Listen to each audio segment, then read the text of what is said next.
Hi guys, good evening. How are you? Let me check chat here. Just got here, so. Oh, what a busy day. Hi, Rescue Mom. How are you? Hello, hello, hello. Is my audio okay?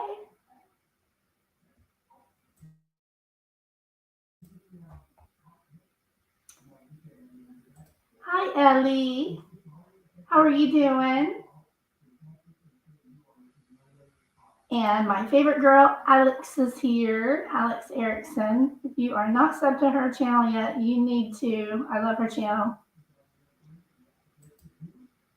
As you come in, please hit the like button for me. I'm a teeny tiny channel over here, and so I need all the help I can get. If you could hit the like, I'd appreciate it when you come in. Let's see.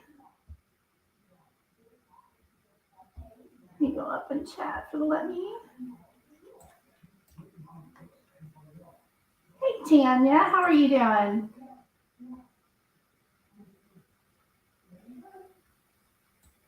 What's the difference between because this is new, what's the difference between a standard moderator and a managing moderator? Where did your wrench go, Tanya? I'm going to add it back. Goodness. Okay. Like button activated.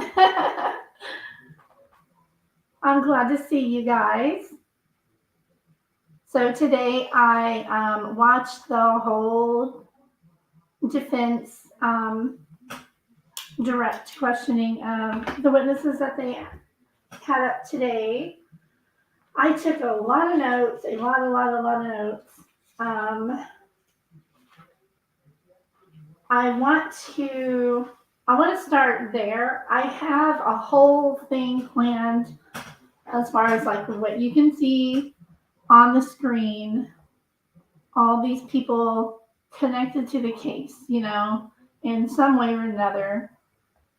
Top left is Gloria in the pink shirt, Gloria Satterfield. And then there was Mallory Beach on the bottom right. Just a second, because I forgot his. Oh my gosh, I'm awful. Stephen Smith.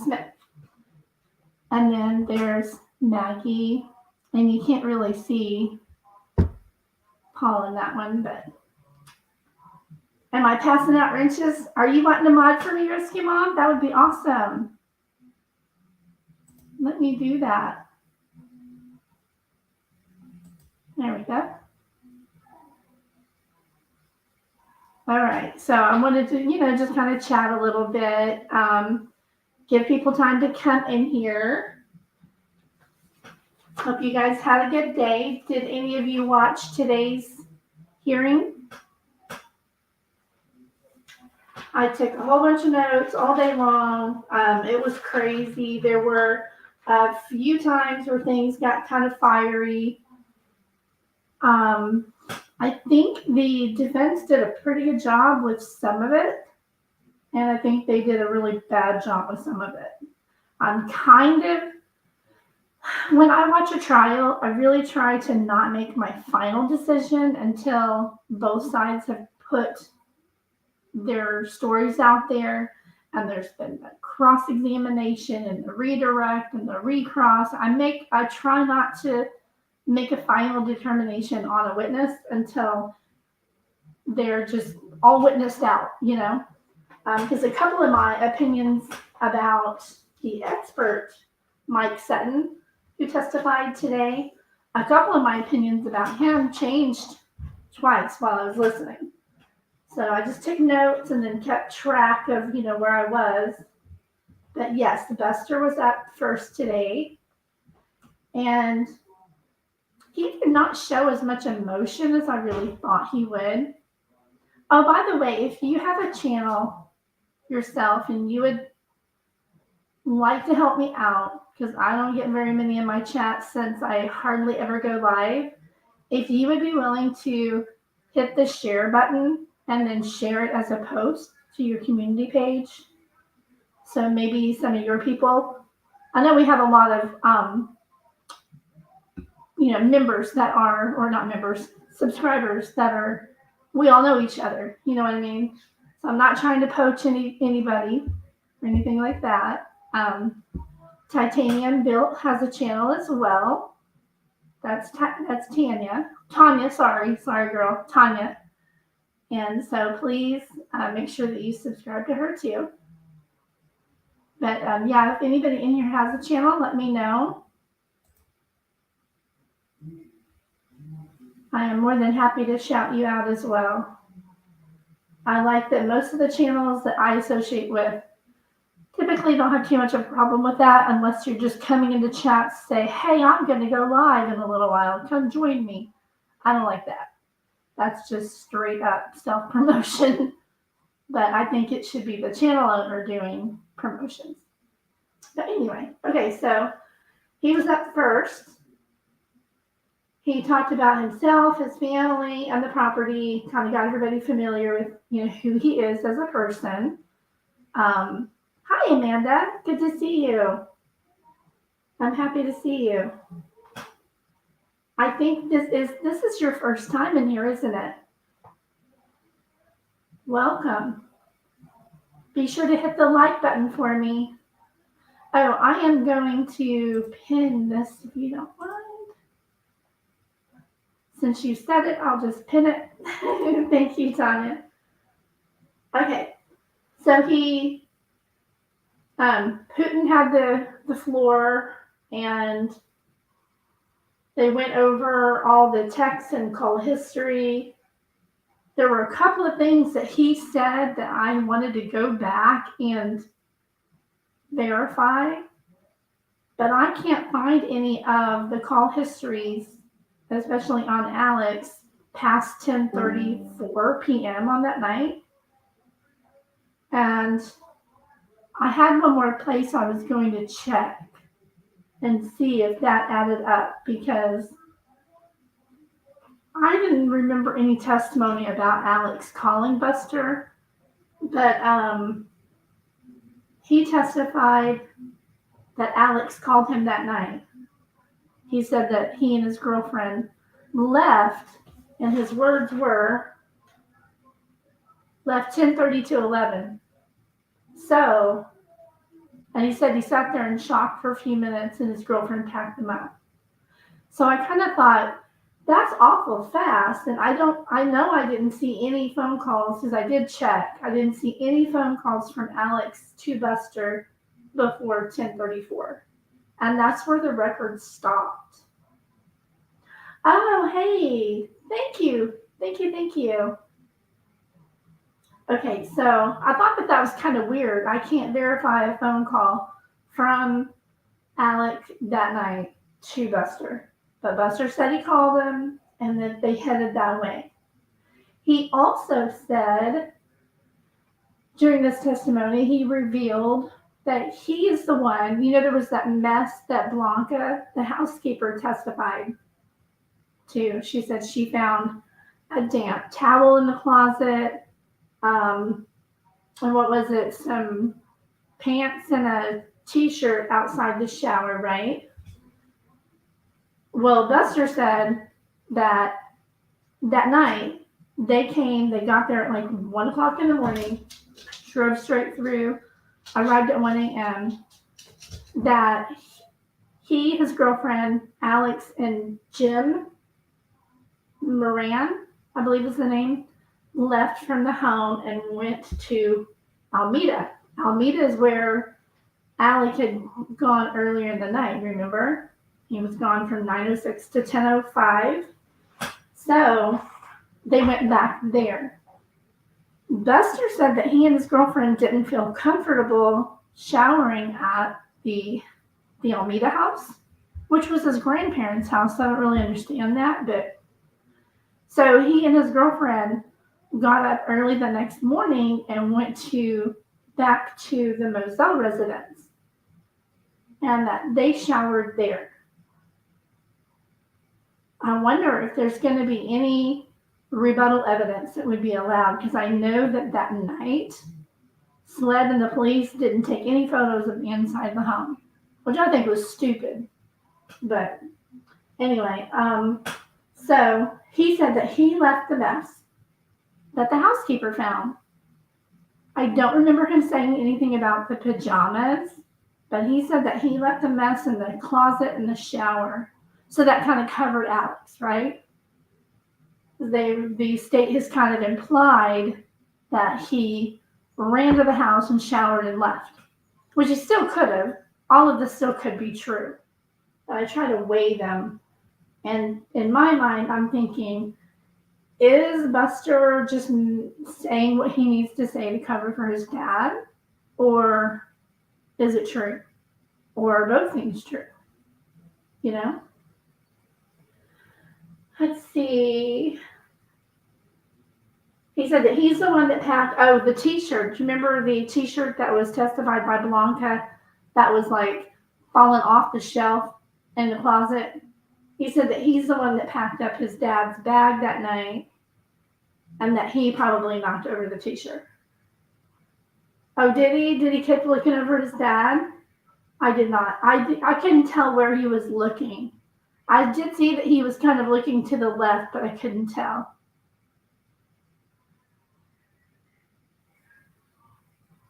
The expert wasn't expert in his field. I think he kind of stretched it a little bit. And that's where I went back and forth with myself on.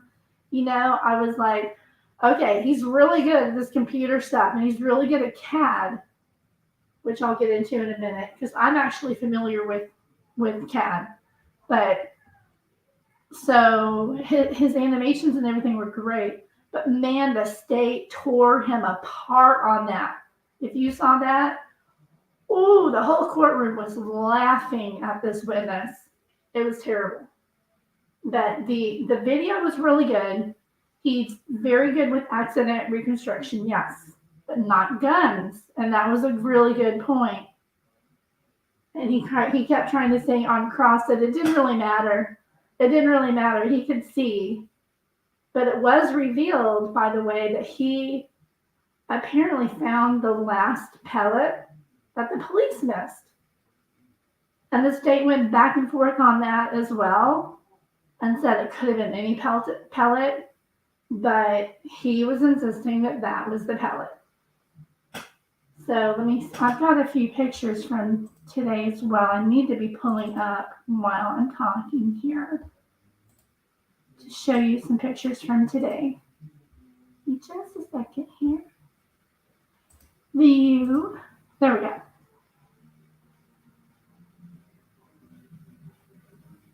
All right, now let me share my screen.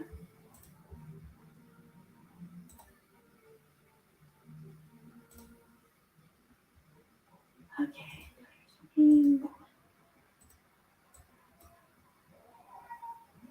Okay.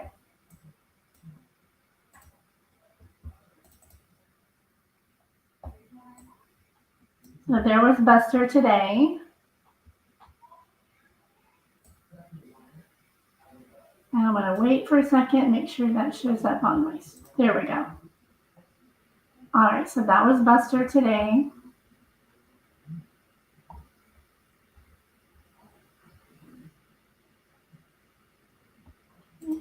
Okay. See, guys, I am just not good. I don't know how to help myself with getting my lives in front of more people.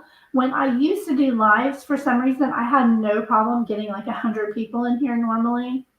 But I stopped doing lives after I went through some harassment. I thought I would just kind of lay low and let the person move on to their next victim and I'd be all right, which was great. However, it hasn't really worked out that way. Let's see here.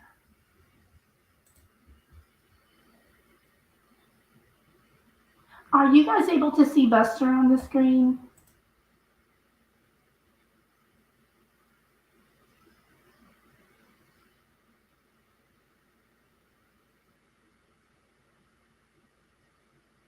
On my StreamYard, I see Buster, but on my YouTube, I don't. Okay, so yes, that's Buster. That's really weird. Why is it not showing up on my StreamYard? So I'm going to have to keep my YouTube open so I was like to verify that it's working, you know.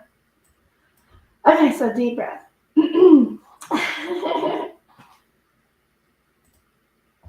Okay, so let's see. Here is the only time that Buster got emotional.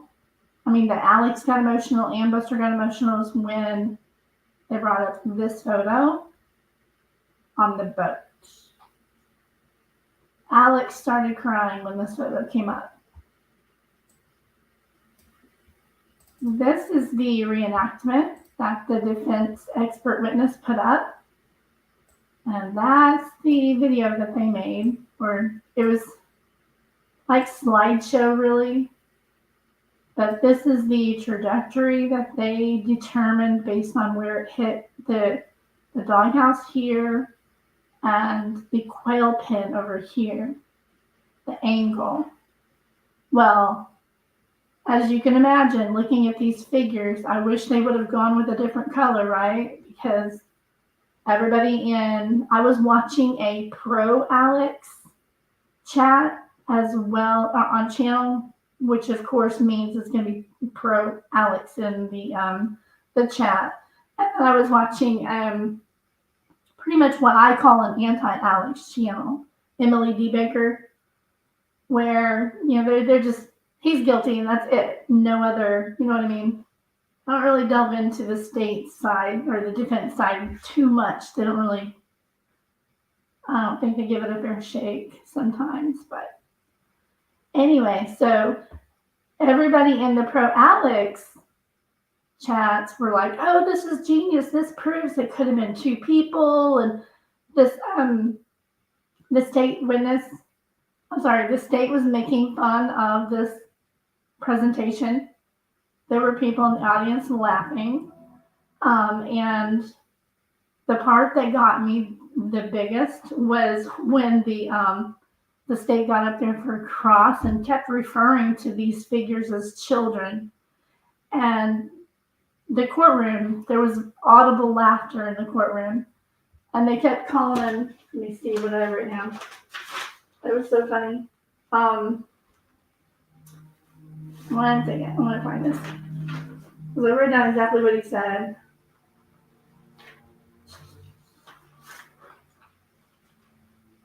I got to do digital notes. That would be so much easier, wouldn't it? He kept calling them little guys.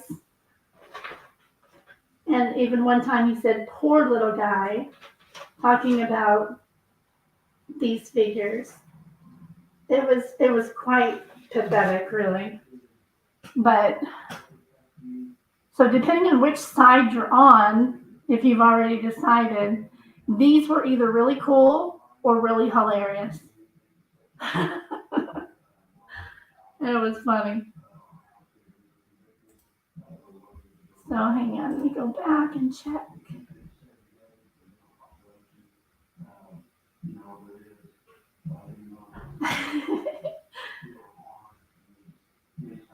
No self-promoting while in chat. What?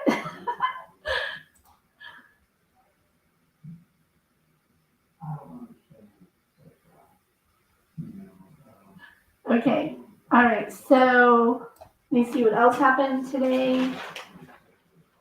I have so many notes on today. It's way too much to even go over. The defense witness basically got up there. He did a recreation showing different caliber bullets being used at the same location and at the same time. And the way he put it up there, it kind of implied that these bullets from different guns were crossing paths.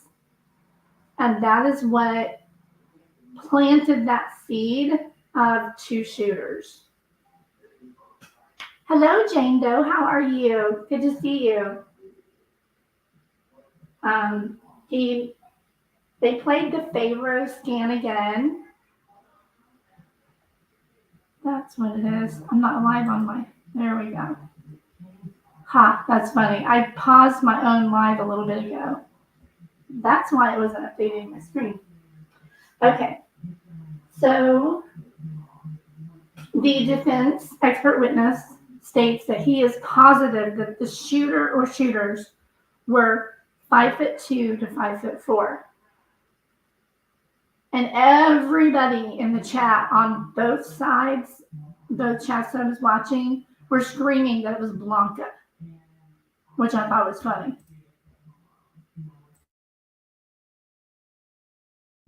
I get drinking my water here.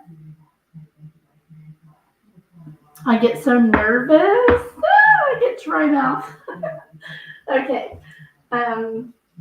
So that's kind of funny because when the state was making fun of these figures being 5'2" to 5'4", again, I'll put up that photo, this one, and calling these figures that the defense put out there, this is supposed to be a representation of Maggie and the line of fire. But they put up these two on the same screen and pretty much said it could have been two shooters because the caliber of bullets that went over here were different. So that was kind of interesting, but I don't know if it was quite enough because, like I said, the state came back and picked on him as far as his level of expertise and what he was really an expert in, and claimed that he was guessing on a lot of it, you know. So let me see.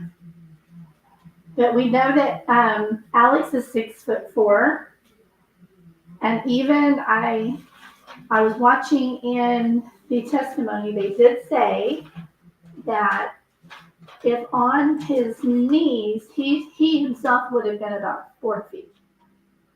So they're implying that it couldn't be Alex. He simply said at the end of his testimony, it couldn't have been Alex who shot.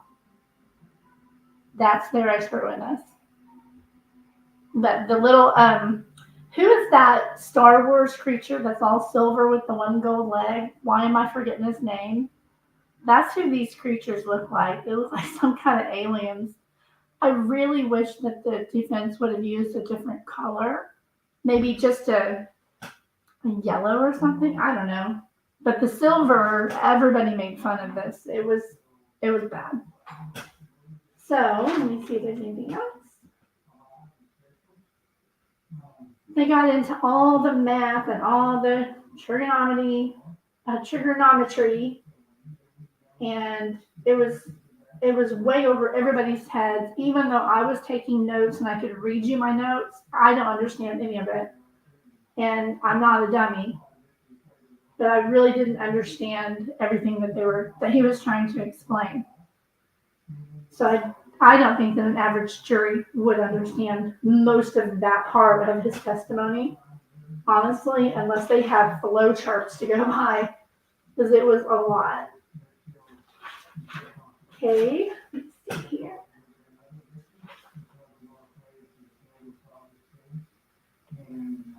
But again, I want to see, because I know it's somewhere. Let me look on Twitter here.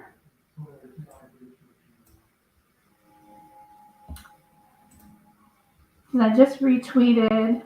And if you haven't followed me on Twitter, please do. It's the same name. So there's this girl on Twitter. Her name is Brandy Churchwell. And her name is @BrandyandChurch. She has been busting her butt on a timeline, and it's really, really good.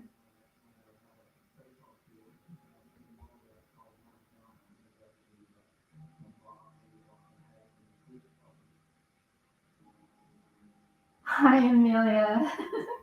Thank you. I'm trying. Okay. So she's done this wonderful timeline. If you haven't seen this, please go see it. She updates it with new information every time she gets new verified information from the trial. She'll probably have another one up with today's information. I don't know. But it is amazing. It's probably the best created timeline that I've seen. It would be worthy of introducing into evidence. It is so, so good. And you can actually follow along and understand it. Don't know how far in I can do. Can't do that. Let me see if I can do this.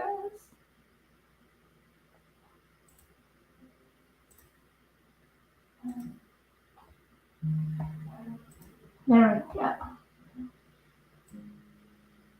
So look at all that information. I want to go all the way down here if you don't mind.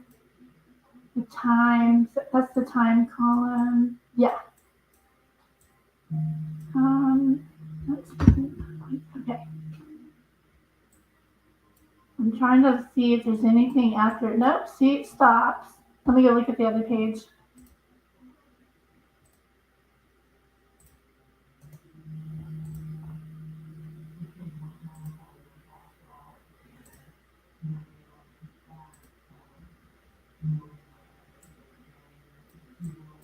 See?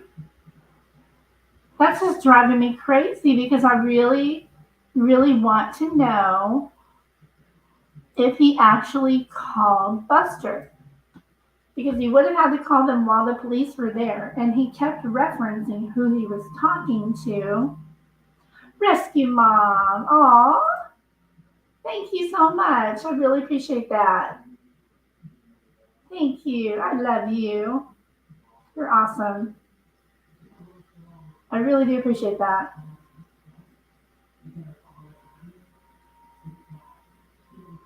I can't see the. Hang on, I have to go over to YouTube so I can see the sticker. Keep it up, it says. Love it. Avocados are my favorite, by the way. I love it. That's so sweet. Yes, thank you.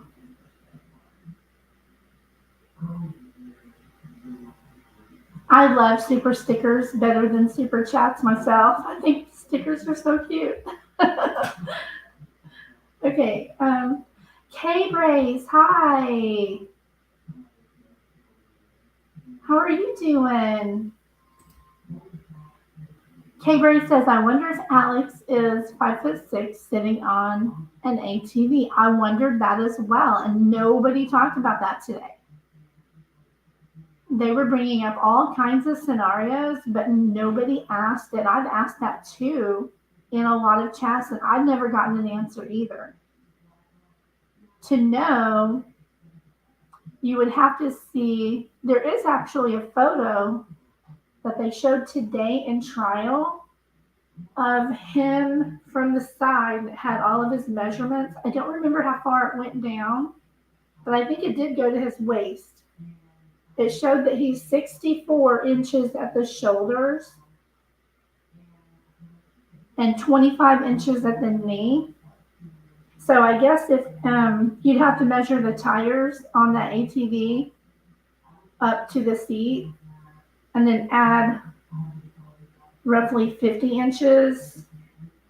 Let's see, 50 from, I would guess anyway, if it's 25 to the knee, we can just guess 50 to the waist, right? Or his butt, where he'd be sitting.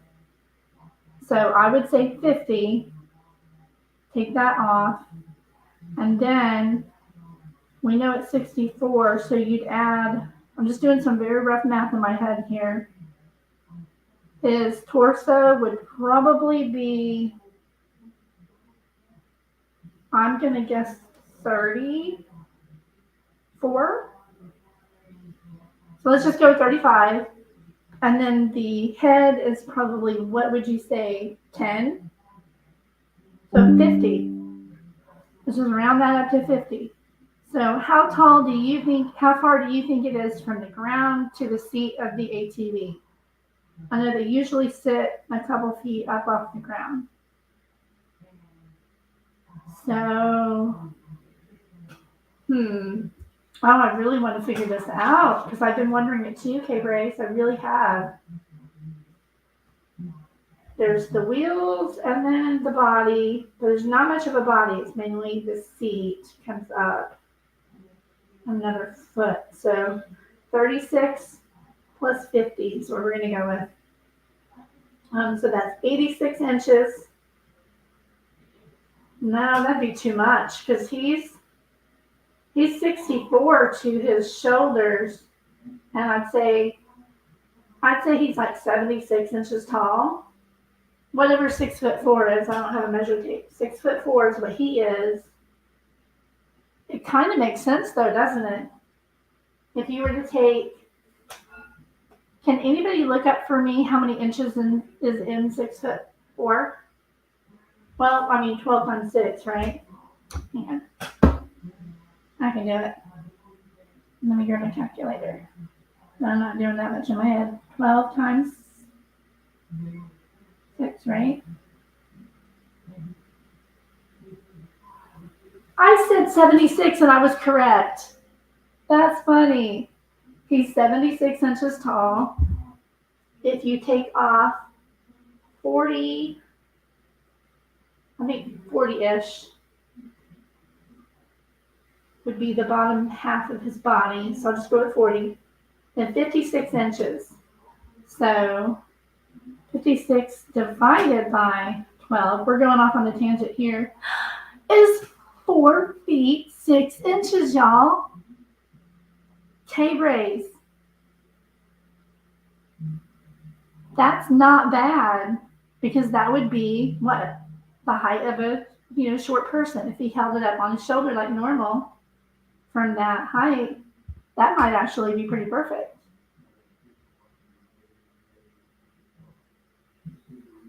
Yes, thank you. Thank you, Rescue Mom. The ATV was not 3 feet from Maggie to get you stepping. Oh, stippling. You have to be within 3 feet. Okay. Well, and she did have stippling. Well, I mean, that's for the headshots were at close range right there. And they're pretty sure that whoever did that was standing over her. The shots that are kind of being disputed are the other ones, like where she's confronted and trying to run away. The ones that go into her calf and her side. Those are the ones that are kind of being up in the air about. They basically made where she couldn't run away anymore and then stood over her and killed her. So if he was on an ATV, we wouldn't know, of course, but it makes no sense. None of it makes any sense to me. Usually by this time of the trial, I can tell you so much more about what the state and the defense has put up. And neither one of them have made it completely clear, which kind of leads me to think the jury is often thinking the same thing, that they can't figure it out either. Give me just a second. I gotta let my dogs out. They're starting to whine at the door.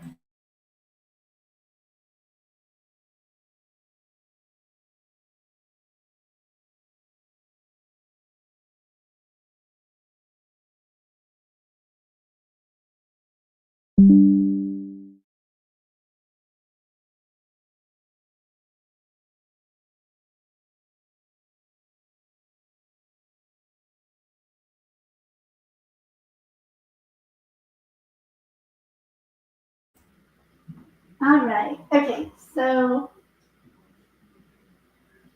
one thing I would also like to verify is, again, what time specifically Buster and his girlfriend were there. Blanca never mentioned them in her testimony. And I think that's kind of weird, coming back now and hearing Buster claim that they were there. For two people to say they went there, went inside, took a shower, I mean, at the bare minimum, you're going to be there for 40 minutes, right? What did they do? Go over there at 6 a.m.? Because I believe she testified that she went there at 7 or 7:30. And those things were already there. So, if what Buster's saying is true, he would have had to gone over there really, really, really, really, really early. You know what I mean? I love how she's still attentive to her dog. Who do you mean? Let's see. And of course, as you know, as you figured he would, I'm sure, Buster testified that he heard they did him so bad rather than I did him so bad. Remember that note? Okay, so that's it on today, really. It was just really funny when the state was really tearing into the defense expert witness. So I wonder who they're going to have up tomorrow. Look here. I have, me? Oh yeah, I love my babies. I usually have one in my lap at all times. Little bitty, so they can usually fit right in my lap. Okay. That's so weird. Every time I go away from my YouTube channel, it pauses my live. Isn't that strange? Okay, so her new one does not have anything past 9:44, which sucks. But that doesn't make any sense either because she's usually got way more than that. Let me look over here.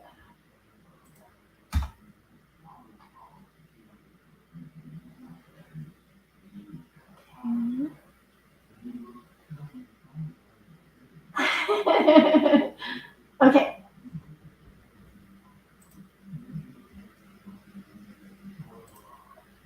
This is an excellent question, Ellie.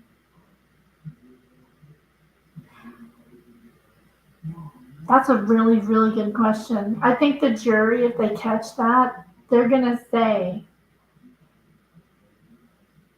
yeah, that's a definite win for the prosecution. Definite win, because if he would have said that could kind of cancel out one of the others, because they had several people say that it was definitely Alex. And I bet you he also thinks the same thing, and that's why they didn't ask it. I bet because a lawyer knows to never ask a question unless they already know the answer. And especially they won't ask it if they know that the answer is not going to help them. You know what I mean? So I think, do you agree that they didn't ask him because they already knew that he would have said, yeah, that was my dad?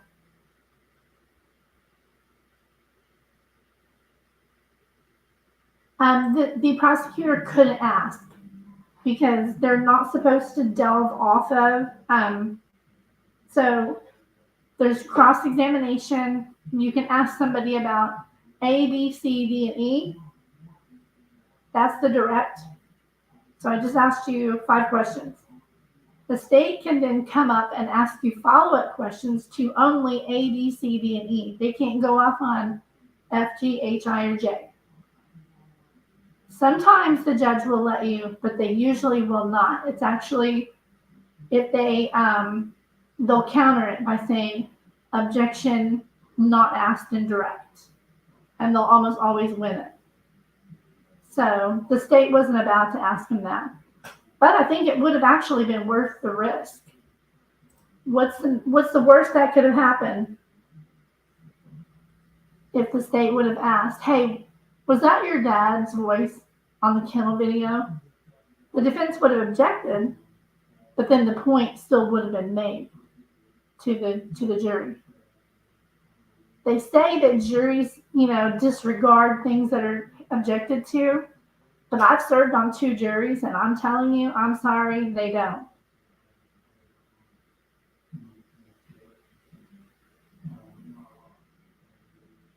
Exactly. Yeah, he wouldn't lie. But then again, here we are all sitting here agreeing that he could have lied about going over there that morning and taking a shower just to cover for his dad. So why wouldn't he just say, I don't believe that that's my dad on that audio? I don't know who that is, but it's not my dad. Sounds like him a little bit, but it's not him. If he was really trying to help his dad and trying to lie for him, wouldn't he have done that? Yeah, the video is already in evidence. It's who's on it. It's not a video of Alex. It's the one at the kennel, which is the voices. So, right, the defense has to bring it up first. Right, so that's why the state couldn't ask him, but they still could have, just to get it in the jury's mind.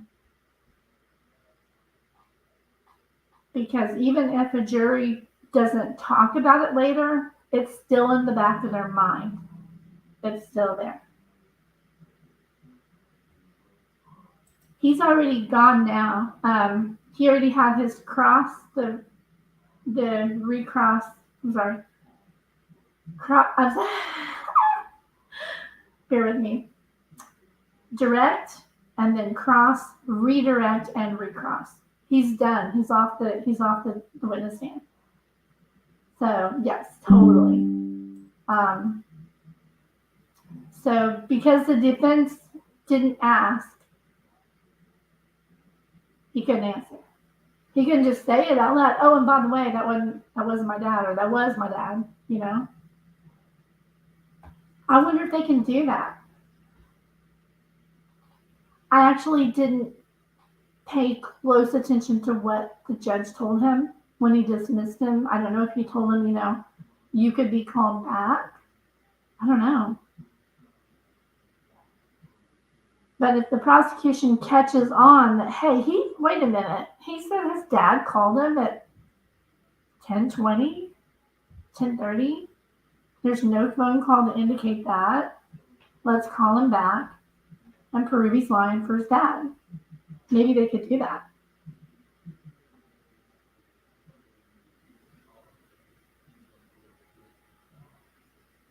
Yeah, there you go. I gotcha. I think you're totally right.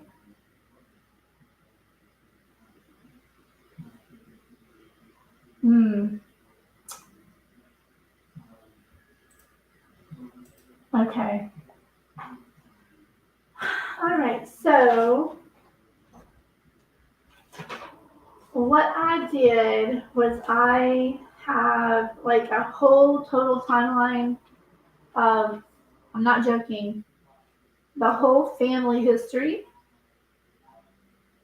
from like how they came up into prominence, how that all started. It's crazy. I didn't even know about the initial train wreck, literal train wreck that happened that brought the Murdaughs up into huge prominence, and how they started then turn that into their political game with being solicitors and all that. It's crazy. So I want to show you guys something here. And by the way, before I forget, I know most of my information that I'm about to show you, not most of it, but some of it from a YouTube channel called The Murdaugh Murders Podcast. And FITS News, CNN.com, and Daily Mail, and the Greenville, South Carolina news website. And WJCL ABC. And what else? I think that's it. So I'm going to pull up see which one should I start with.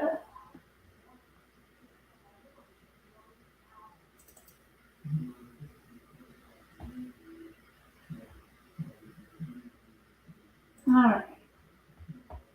Found it. Now let me go to this one. Bear with me just a second.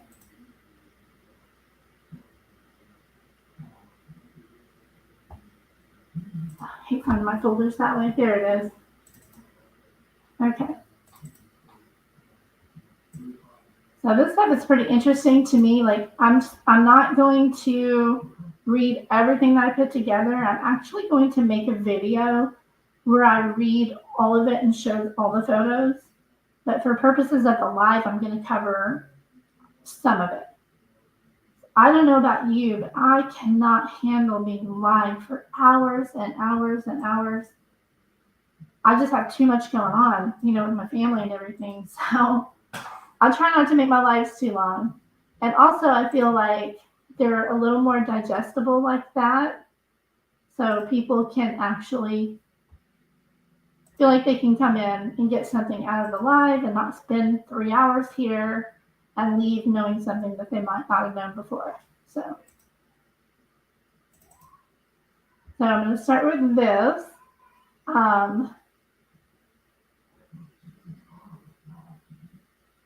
This is the Hampton County, the original train station from 100 years ago.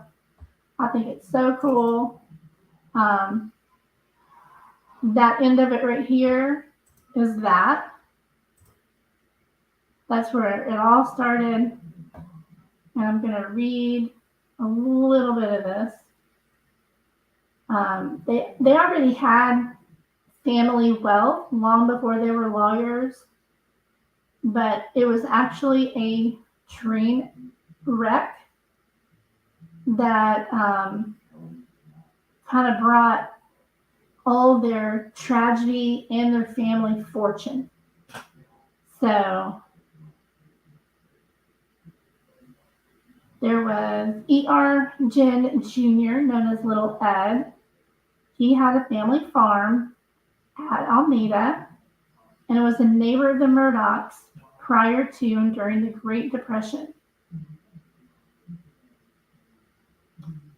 So let's see here. He would ride the rail cars up and down from Martinville to Frog Hollow. No idea where those places are. And he was doing that to share his products that he was actually making. He made cornmeal, cane syrup, and stove wood. And he also did a lot of charity work.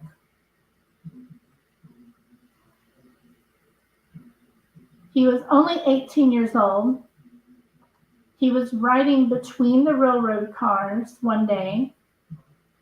The train got up steam, and he attempted to jump off of the train right in front of the Murdaugh house, but he got caught between the cars. Randolph Murdaugh Sr. was the first person to get to him. He pulled him to safety, and then he carried his mangled body home to his horrified family. So what's really sad is he had to lay there in pain for an entire day before his father, who was a state senator, got home from Columbia, South Carolina. Then they took him for proper medical treatment. By then, it was too late. He lost his leg, but he lived.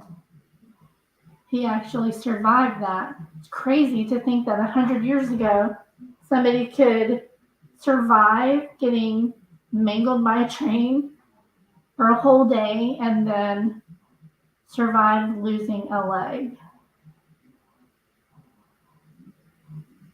Now, Murdaugh was straight out of law school, and at that time, he had just joined a little law firm. And let me find where it talks about, because I have like 3 or 4 paragraphs here. I'm going to read all of it. In 1920, the elder Murdaugh, became the solicitor for the 14th Judicial Circuit. They would hold that position for, I think, 105 years. All of his ancestors from 1920.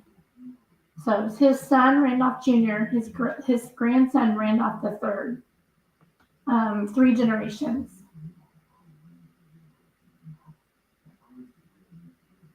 Let's see here. I do think it's neat that Buster is named after his great grandpa.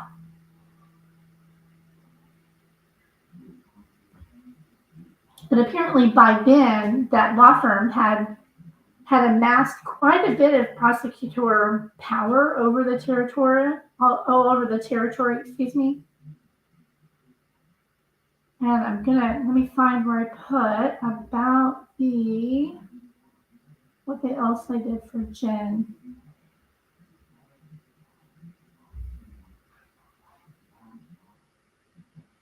In 1940, the grand jury had lauded Murdaugh and said that he was endorsed for re-election. Let's see. Okay, this is when another train wreck hit the family in 1940. He was leaving a late night poker game at 1 a.m. and his car stalled on the tracks. There's so many articles that I found about this, and they're all a little bit different, so I don't know how fully accurate this is.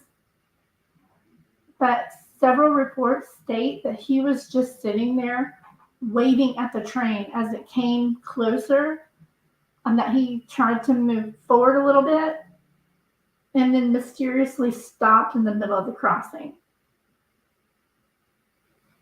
which is really strange. Oh, and he had raised his hand and waved at the oncoming locomotive again. So some people say that it was a suicide. Let me show you the newspaper article on that I found. And I really wish it would let me zoom in, but it's not. I'm going to check chat really quick. Hey, Jen Lou. Hi. I am nothing like you, girl, but I am here. And I am trying.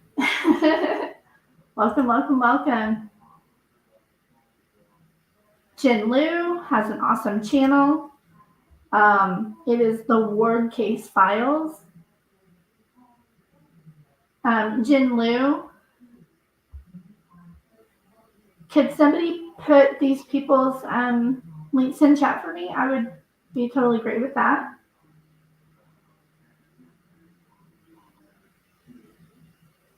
Let's see. Oh, you're fine. Let's see.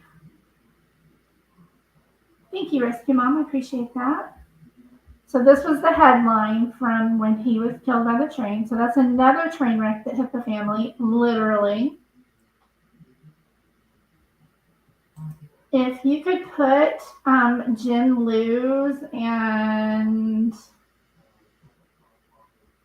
Alex Erickson. I think that's all I see that have channels. If anybody else does, just tell us. We can put your link in chat too. Oh, I appreciate that, Jen. Did you hit the like button for me? You can share too. If you would do that, that would be so cool. Because your audience, your subs are so cool. I love the snarky but sweet environment over there. I have so much fun on your channel. And she is the queen of roast. Like, Comedy Central needs to hire this girl. She's so smart and witty. All right. Yes, the Word Case Studies. Oh, I thought it was... Okay.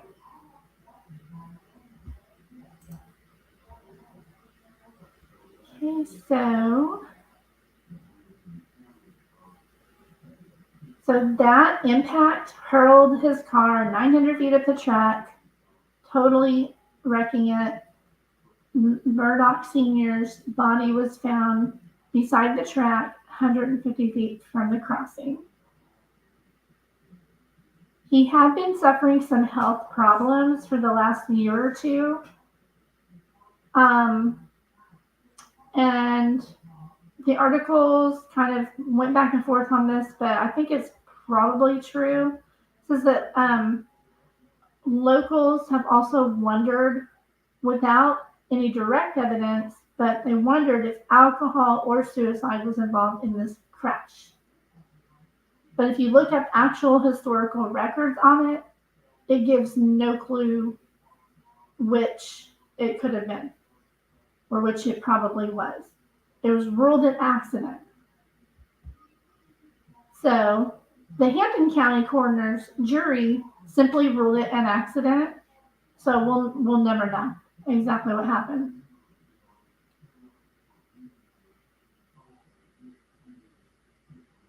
So, but this would not be the only strange death or accident to surround the Murdaugh's family. So there's, let's see, of course, Paul and Maggie, and they were killed June 7th of 2021. The 2015 death of Stephen Smith. It was originally attributed to a hit-and-run accident, but now they're not so sure. That case has been reopened. And the 2018 death of Gloria Satterfield. It was originally ruled natural, despite being attributed to a trip and fall accident. I think they called it a natural death because she was in the hospital for, I believe, 3 weeks before she passed. So in 2019, Paul Murdaugh, who was one of those killed in 2021, he was charged with 3 felony counts of boating under the influence. And there's so much evidence on that. Oh, before I forget, I'm going to show you guys this photo. This was 2010, and Alex is right there. That's the whole law firm, the Murdaugh law firm. And I honestly don't know which is which, but one of these is or was his father. I just thought that was kind of cool to see. Close this one. And I just love these old photos, don't you? There's times where I will sit and just look at old photos from 100, 125 years ago, and I just love old photos. Let me close all these out. I don't know what that is. Okay. So here's where the Murdaugh law firm kind of figured out how to get a fortune off of an accident. They filed a wrongful death lawsuit against the railroad company, which is crazy because he waved at the train and then he deliberately appeared to roll onto the tracks himself. They don't know what happened. It could have been his car that malfunctioned, but they went ahead and sued the railroad company. So prior to his death, though, Randolph Sr. had sued the same railroad company twice. But after Randolph Sr.'s death, they sued them constantly. They kind of became a target after this.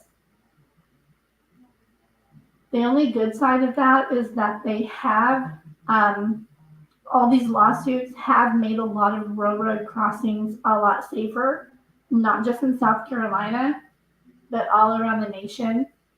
When I was, and I'll keep this brief, I believe that I was 16, and I remember there was a big uproar at school, and apparently I didn't know them, I didn't know the family, but it was just upsetting to hear about. And mother was driving her 2 children to school that morning, and they were younger kids,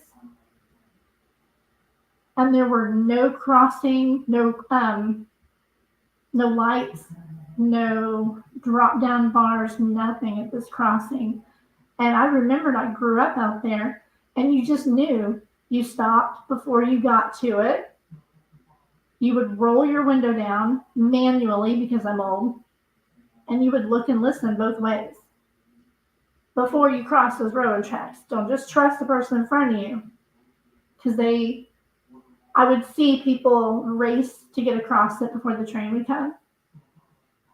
And it's just terrifying. But this mother and her 2 children were struck and killed. And it wasn't until after that, and that was like the 3rd time that it happened, that they finally put in the drop bars and the lights.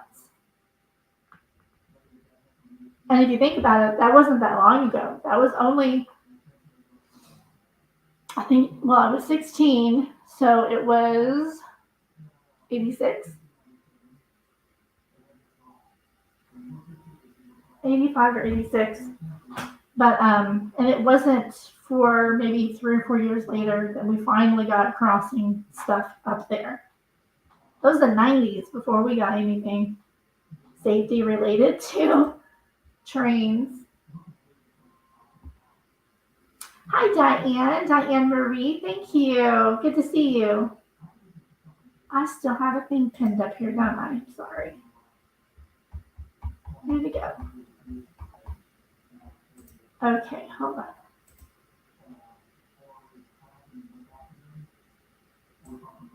All right, make it its own little window. I don't know if it's StreamYard or if it's YouTube, but every time I move away from my live, it pauses my live on my YouTube. It's never done that before, so that's weird. Okay, so I'm just going to move it to its own little window and see if that'll help. I like to be able to chat on YouTube rather than StreamYard. It's just, easier for me. Okay.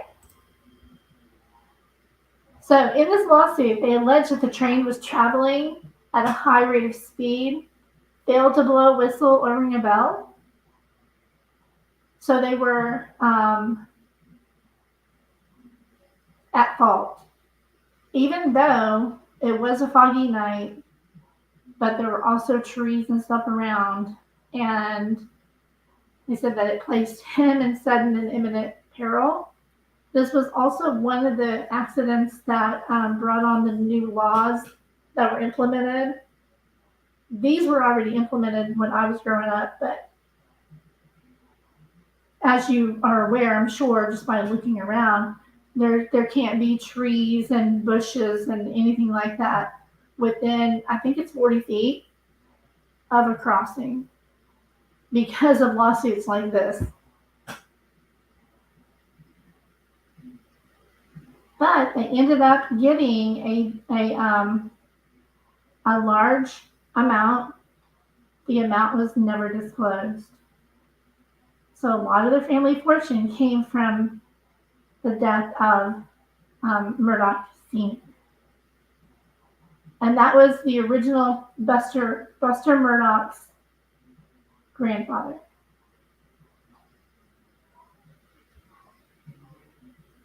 All right, so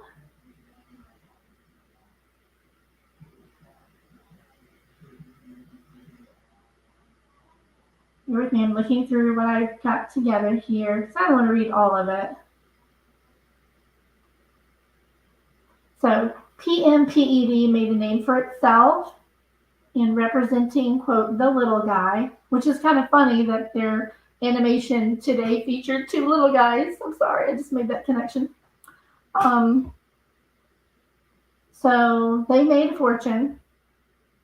Alex is now accused of siphoning off, I think it's $8.9 million total. And I believe it's 90 different counts total and about $9 million that he still owes. So, let's see. All right, so a lot of this stuff is just the legal talk. I don't need to read any of that. Hang on just a second. I really want to find one more here.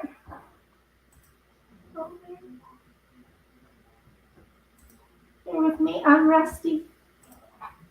Tin roof, rusted. That's me right now. Okay, so the other people who are connected are all of These are all of the young adults that were with Paul Murdaugh the night of that boat accident. And I'm putting this up because I have seen in a lot of chats people asking their names, and it's not really out there in articles. They'll usually just say Paul Murdaugh, they'll say Anthony Cook, and they'll say Mallory Beach. And some of them will say Connor Cook. But it took me a while to find the other names. It's Miley Altman and Morgan Dowdy. Now, they lived, but they were witnesses against Paul. So their names weren't put out there since they were witnesses. And it was Miley that was key to the case for some reason. She was going to be the one to really, really convict him. She saw most everything. So those are the people that were actually in the boat that night that all that happened. So let me pull this up. I don't know if you've seen this or not, but that's actually Mallory's grave. It's so beautiful and so sad. The family actually created this with her own handwriting. Isn't that beautiful? This up here is her own handwriting. I would love something like that. Yes, absolutely. Rescue Mom. Yes. Yeah, either way, even if he were to walk on the murder charges, he's not even going to be able to get out on all the financial crimes for 100 years. Hi, Shmita. Welcome. Good to see you. Hey, hey. Oh, Summer Watson. Hi. How are you doing? I got 18 people. Nope, 17. Who just left me?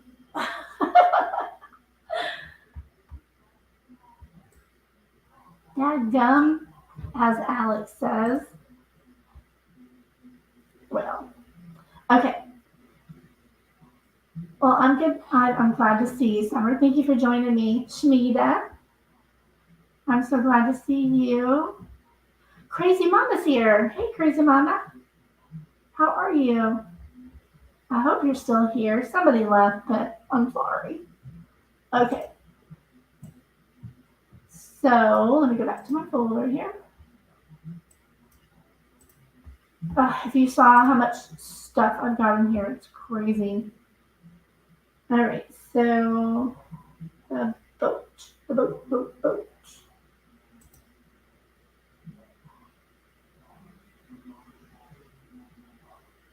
Bear with me. Okay. So, hold on. Oh, down my way. I hate pop-ups. All right, there we go.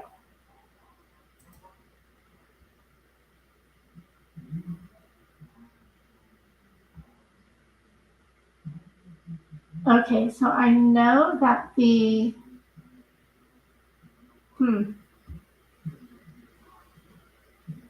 where did that 911 call go? I had the 911 call up here, but I don't know where it went. That's crazy. Let me see. Hey, let me see if I wrote down where I got that. I can go back real quick.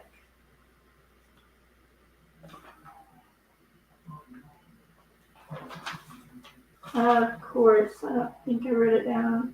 Nope, didn't write it down because I trusted my bookmark. My bookmark's wrong. It gives me the 911 calls. The thing that actually saved is the night of these murders, not the night that Mallory died. I would assume that you've probably heard that 911 call, so I'll just find it later. I don't want to waste too much time. I'll put it either in the description or the comments. But I know I've heard it several times, and yeah, it's kind of sad. I think there's one other place that I might have it. Okay, here we go.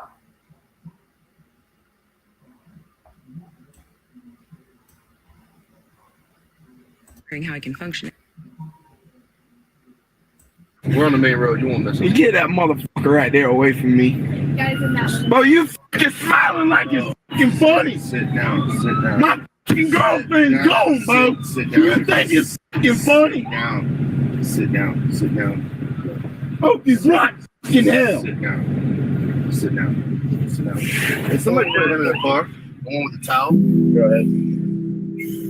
Okay, so this, before I get too far, is Eric Allen YouTube channel.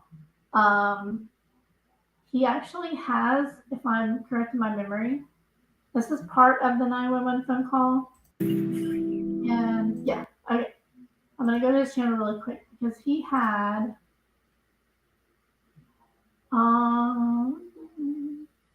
the old videos, old videos. Here we go. I watched all of this one like twice. I love this video. Highly recommend it. I'm going to go ahead and link it in chat really quick. This was actually from a year ago, September 2021. This was before Alex was actually indicted and arrested. So this is a really interesting video to go back and look at what everybody thought at that time. There's a lot there in that video. So when you get a chance, watch it. Here we go. Here is this link. I love this channel as well. CB Kel, hello, how are you doing? Oh, Ellie's the one that left. Dinner's ready, gotta run. Well, thank you so much for coming, Ellie. I know you probably can't hear me now. Nana F6, hello, how are you? This is awesome. I appreciate you guys being here very, very much. I always feel so weird when there's only a couple in here for a little while, and I'm like, I want my mama. I get so insecure because I used to be able to get, I know this is going to sound like nothing to some of you, but I used to get 100 people in here, y'all. That was pretty good for me. Okay, so I know that everybody's pretty much caught up with the trial except for today. That's why I only covered today. I have 2 videos that I'm working on. One is the full history of the family and going back all the way before 1920 to today. And then the other one is, oh gosh, I want to pull it up right now. It eats my memory. I forgot. I'm working on another one. I think it's my review of the whole trial. I'll have to go back and look. Okay, so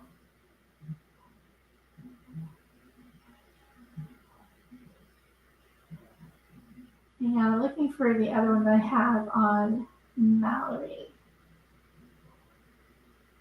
I saved that link with the wrong URL. Okay, so in this video though, here, we're going to watch a little bit more of it. Find out where it is. Police answers immediately. My wife and child got badly. Okay.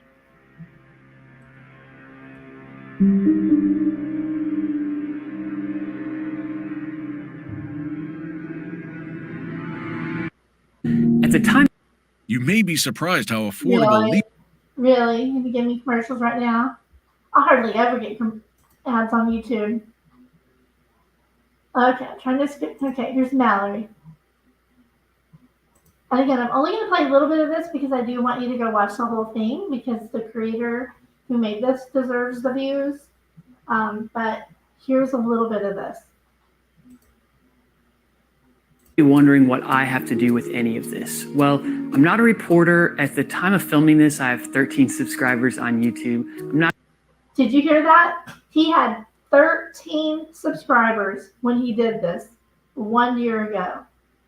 Are you ready to see how many subscribers he has now? Look. 141,000, y'all. That's because he's good. His videos are so good.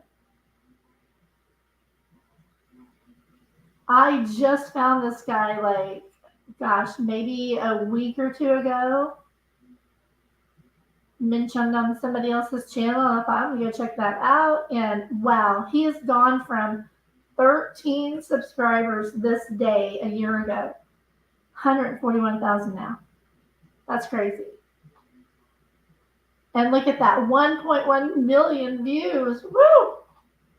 I'm so jealous. Okay, so I'm going to skip forward a little bit to the boat stuff here. It would turn into something much more complex. As a local who is extremely familiar with this area. Oh, and he's a local there too, which has given him quite an edge on this case. He knows so many people, and he knows the area. He knows exactly where this happened. He was right there in the thick of it. So he just started reporting on it on YouTube. And I just think that's so cool. Where's that other photo? So there's where I know that he said that they went down this way. I hate to play other people's content. It drives me crazy. Look at this beautiful photo. If it'll show it again. I hope I didn't skip it. Soft spot for animals. She was dating a young man named Anthony Cook, who we're going to hear more about later in this story. Paul Murdaugh was also 19 years old at the time. Look how young and babyish Paul Murdaugh looked. This was 2019 when he was actually charged. And look who's with him, y'all. There's the Putin and, oh gosh, is it Griffin, right?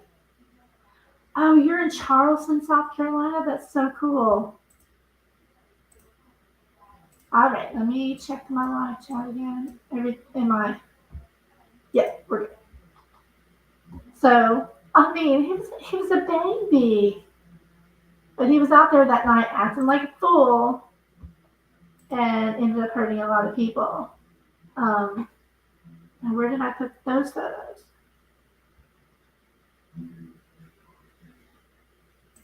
I saved some of those photos. Where are they?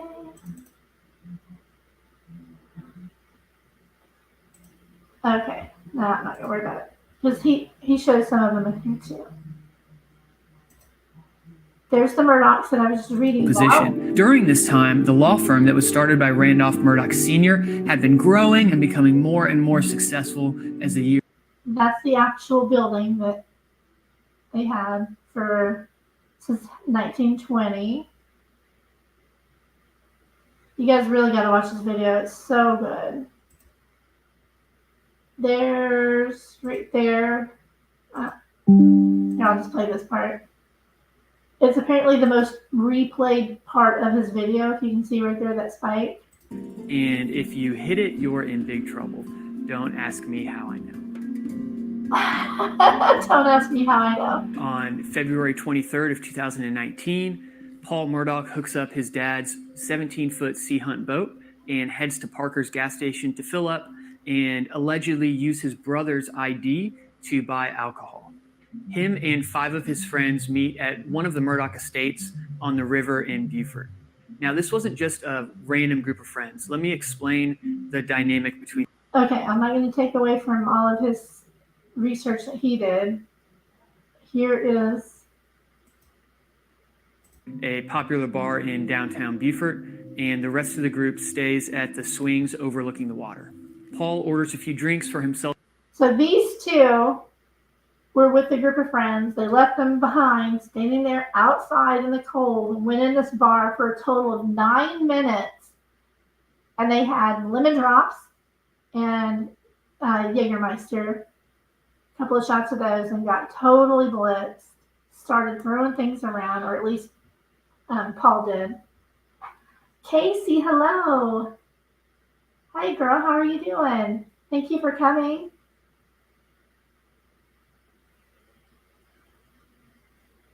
Yes, I agree. That has been what has really attracted me to his channel the most. He has some of the most amazing drone footage. I totally agree. He does a great job. Timmy, yes. This is the moment that Timmy came out. Thank you for saying that, Summer. I would have forgot the that portion because it was quite funny. His friends knew that when he got to this point, he would change into his little alter ego, Timmy. And by the way, speaking of Timmy, if you guys have not seen the live from last night and then the Valentine's Day roast that Jen Lou did on her channel, please go check those out. I became instantly addicted to her channel after the roast. It was so funny. I hadn't laughed like that in so long. But anyway, so yeah, go check those out because that's where the way she made fun of the Timmy thing and the chat at the time was so lively. It was really enjoyable. All right, so yes, this is when Timmy came out.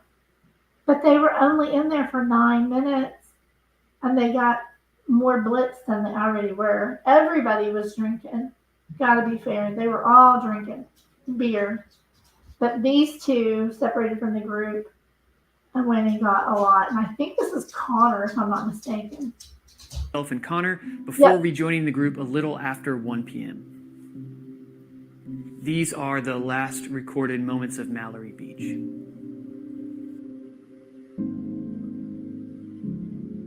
Oh, that's so sad. They're being so sweet to each other.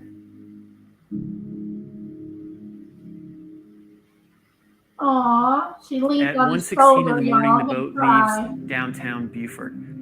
Let me just stop and reiterate this again. This water can be dangerous even for a very experienced boater who's completely sober in broad daylight. You have to be careful. Miley Altman was interviewed the day after the accident. I'm going to be splicing in bits and pieces of that to help tell this story. Yeah, so he did a lot of work on this section that is so impressive. I'm not going to take away from any of that. Thank you, Ad. Y'all, I'll never get ads. This is crazy. Okay. Oh, I know I'm not getting ads. I don't have my VPN on. That's why I'm not getting ads right now. I mean, that's why I am getting ads. And arguments and yelling at the creek were getting worse and worse. Luckily, he was like, "You think this is funny?" And all this kind of stuff, and he was like, I think that Paul made some really stupid choices. I think that Paul showed that he had very little regard for the other human life that was on his boat.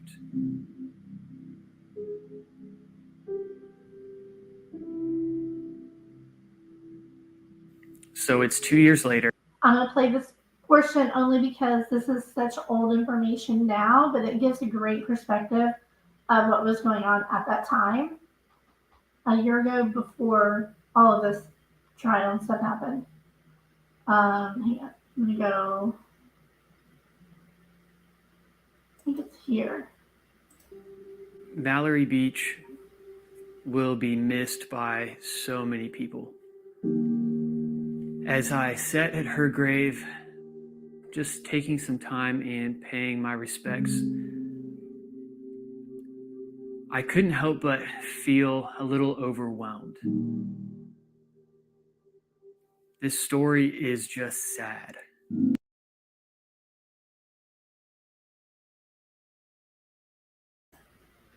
I just want to give credit. This is where I got this photo from his video. Yes, at least, well, you see what I shop for the most, right? I'm always shopping for my dogs online. My dogs are so spoiled, y'all. They know when the bark box is here and their reactions. I really need to do a video to show you guys like what they do when they see that the bark box arrive each month.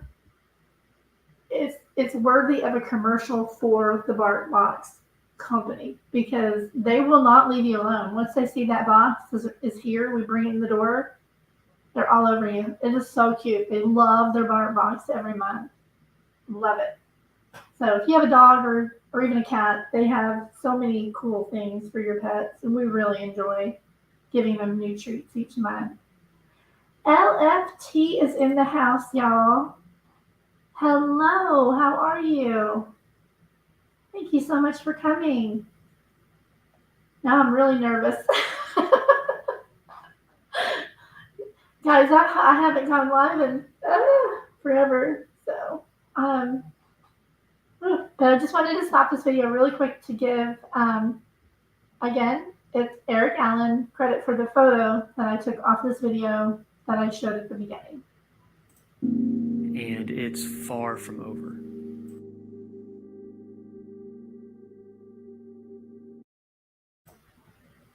Okay, I thought there was a couple more minutes on that, but there's not. Okay, but if you go down here, look at that. He has a total of 8 episodes just on the surrounding circumstances of this case that we're watching. I've watched all of these at least twice. So good. I don't think anybody has any better research on this case than this guy right here, and he's a local. So I don't think anybody can beat what he knows personally. It's awesome.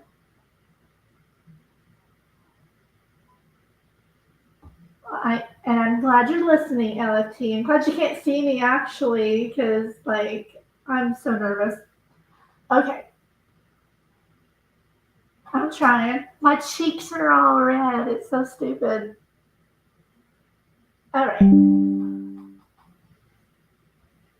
Back to my folder. Just a second. I closed the folder. Oh my gosh. Okay. Never mind. Back to my desktop. There we go. Oh, that's where the rest of them went. Okay, so I had saved a bunch of photos earlier, and a lot of these I ended up saving directly to my desktop instead of into that folder. You know how that happens sometimes. So let me pull up this one. No, I'm not going to know. Oh, well, yeah, we've already seen that. There's only a couple. Oh, I thought this was funny from the trial. He was really interested in what they were showing. Okay, those are the only ones that I got today. All right, now I'm going to go back. So that's Mallory's stuff. Unfortunately, when Paul died, they dropped the charges against Paul. So there will be no real justice for her, and that's a shame. If you guys are not following me yet on Twitter, please do so. I tweet a lot over here.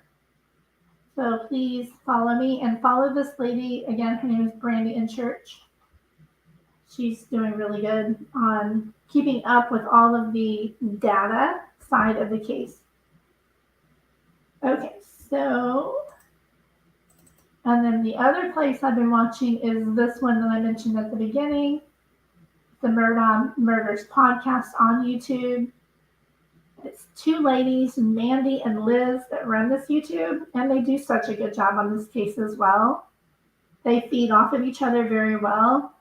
Kind of like, I would compare them kind of to Brittany and Mallory, if you guys know who I mean. But they run that channel together. Okay, let's see.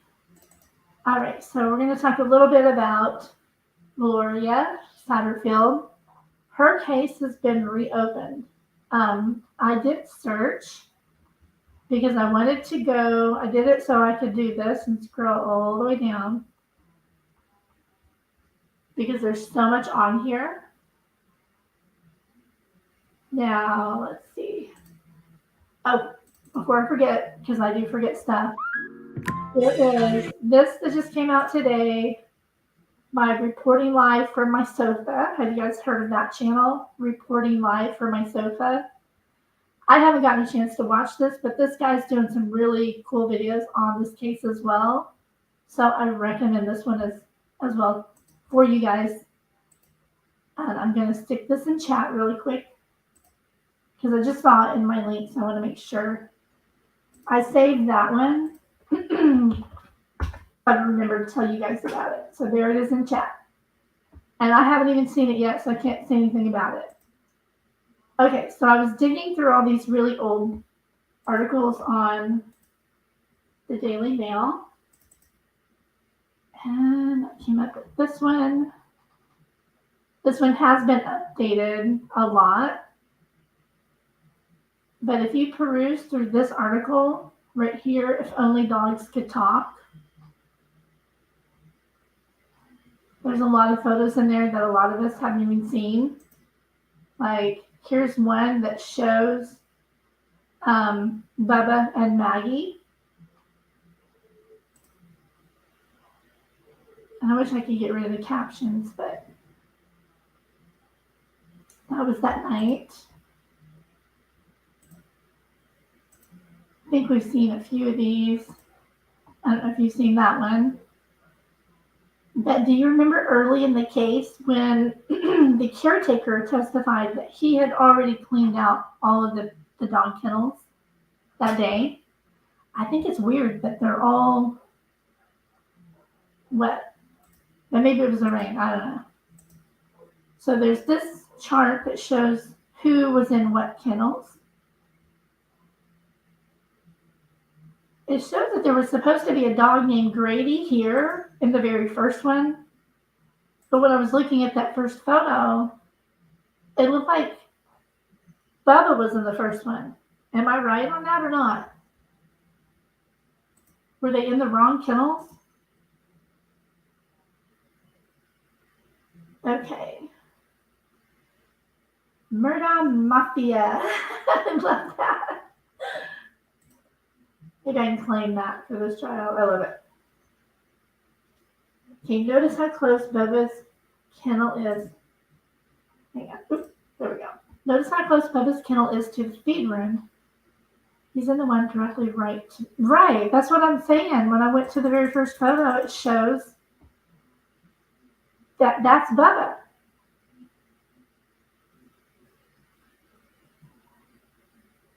Isn't this Bubba? Bubba, what? Oh, was the first kennel. Okay. But on the chart, it says there's Bubba and that's Maggie. I know that that's Maggie too. But on this chart thing, it says Grady, then Bubba, then Maggie. Right? It's saying that Bubba was supposed to be in number 2. I don't know if that means anything, if somebody put them up in the wrong kennels or if they moved. But anyway, this is what they found that was supposed to indicate where all the dogs were supposed to go. And I thought I heard somewhere that they were put in the wrong places. I don't know.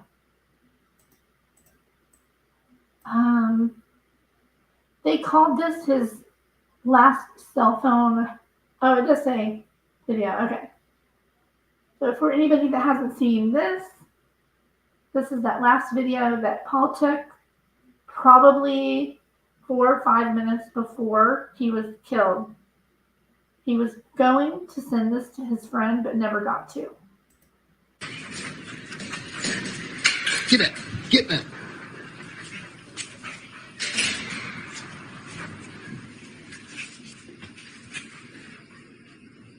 Quit, Cash. Quit. It's okay. Come here. Come on, Dad. Come here, Cash. Cash. Hey, he's got a bird in his mouth. Hey, Bubba. I know I heard Alex. Bubba.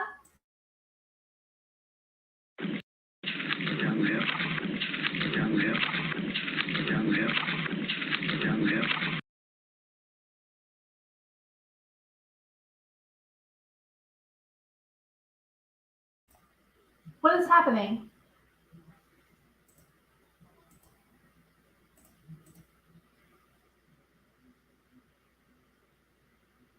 Okay, I'm going to go back in. Hang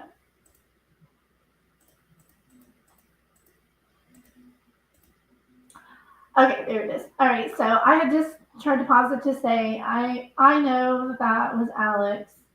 We all know that was Alex. And if you didn't watch the trial today, the defense had Buster up there, but never asked him about it. And it was Ellie and Chap asked brought that up, and yeah, they never asked him, hey, that wasn't your dad, was it? Because they probably knew he was going to tell the truth. So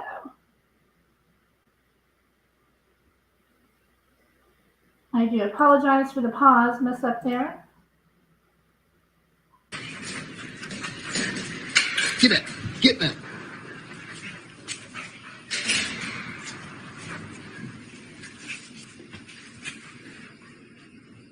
Quit, Cash. Quit. It's okay. Come here. Come on, Dad. Come here, Cash. Close to it. Cash. Hey, he's got a bird in his mouth.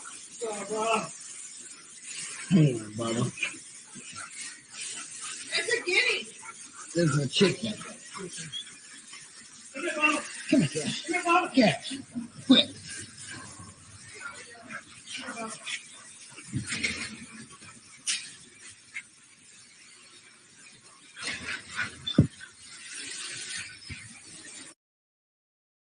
But he didn't tell you that.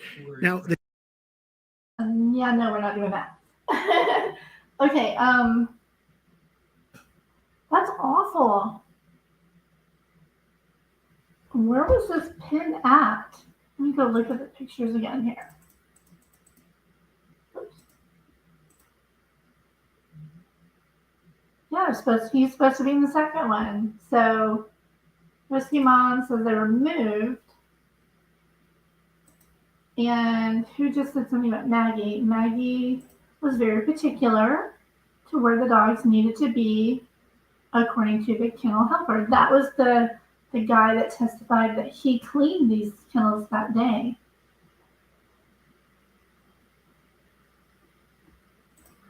I do the same thing, CB Cal. I'm always writing it, whatever, like, I've gotten in a pretty good habit of, like, when I'm in other people's lives and in their chat, if I ask a question or I see a good question, I'll jot it down so that I can, research it later. Was Bubba an afterthought? That's a good question. That's a really good question. How was Bubba out at that time of night to be able to go catch a chicken? Who let Bubba out? Because apparently none of them planned on Bubba showing up,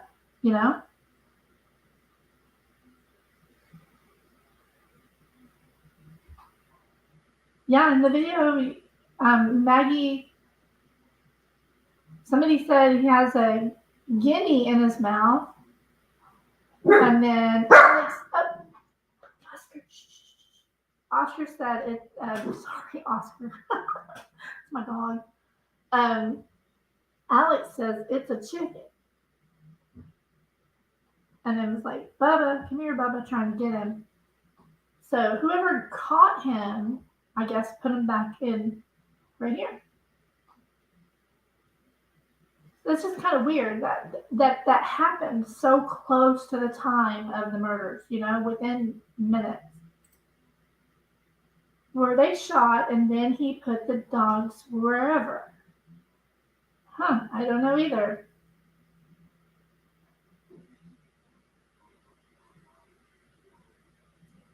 Okay, my guess is Maddie, right? Or you mean Maddie Murdaugh let him out to run, and old Bubba got the chicken.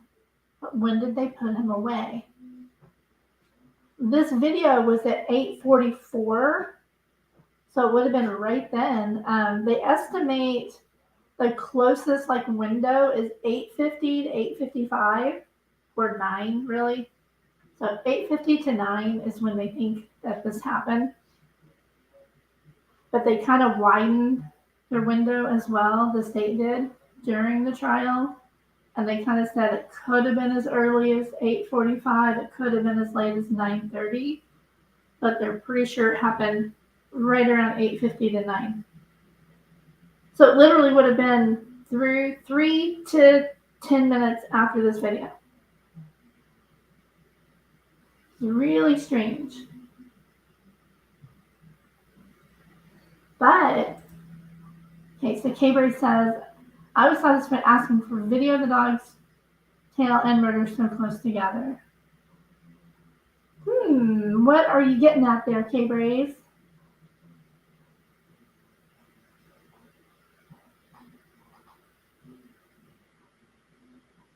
Thinking they wanted to make sure that Paul went down to the kennels? Is that where you're going with that?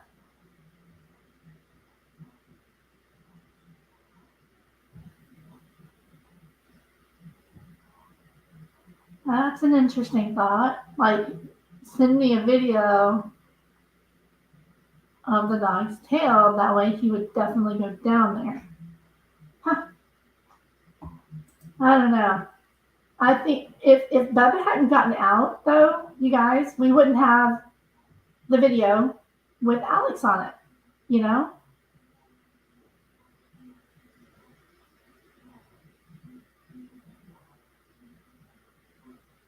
That's weird. And now I've got a whole other train of thought in my mind to think about. That was a good thought. Okay, so... Oh, I had Gloria's thing up here. 1 second. Let me go back to that. Just the pictures. Really? I'll just close my link. Hold on. Thought I was only closing the pictures. All right.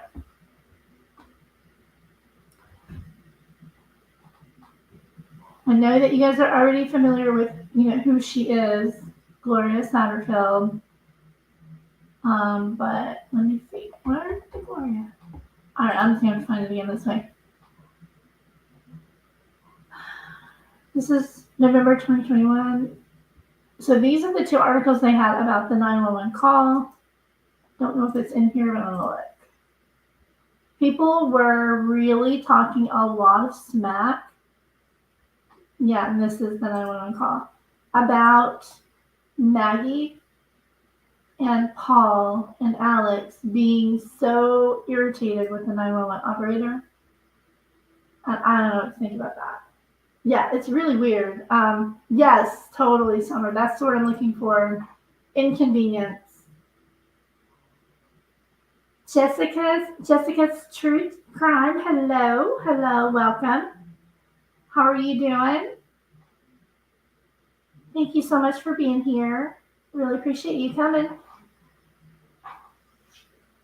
Skeleton that never seemed to have an issue, apparently. Okay. So yeah, I'm going to play this really quick. 9:24 a.m. 38 seconds, February 2, 2018.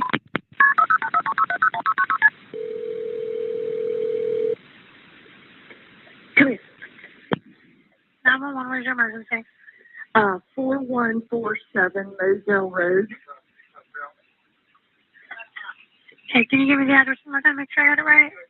Yes, 4147 Moselle Road. Okay, what's going on up there? I'm sorry? What's going on up there? My housekeeper has fallen and her head is bleeding. I cannot get her up. Okay, you said she's fallen. She's bleeding from the head? Yes. So I'm going to bring up a question after I play this. I'm not sure, like 58 maybe. Do you know if she fell from standing or not? No. Where'd she fall from? She fell going up the steps, up the brick steps. Okay, so she outside or inside? Outside. Okay. How many steps is there? 8. Okay, is she on the ground or is she up near the top? She's on the ground. She's on the ground. Is she conscious? No, not really.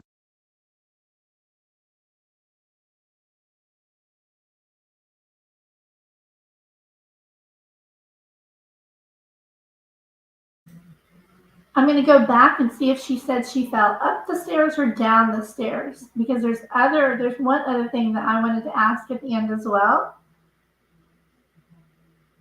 I'll just go ahead and tell you to listen for it. Tell me if you hear any mention of dogs during this call. There's no mention of her tripping over or falling over or being knocked over by dogs. She said up. Okay. I'm not sure, like 58 maybe. Do you know if she fell from standing or not? No. Where'd she fall from? She fell going up the steps, up the brick steps. Okay, so she outside or inside? Outside. Okay. How many steps is there? 8. Okay, is she on the ground or is she up near the She's top? on the ground. She's on the ground. Is she conscious? No, not really. Is she awake at all? Yes. Okay.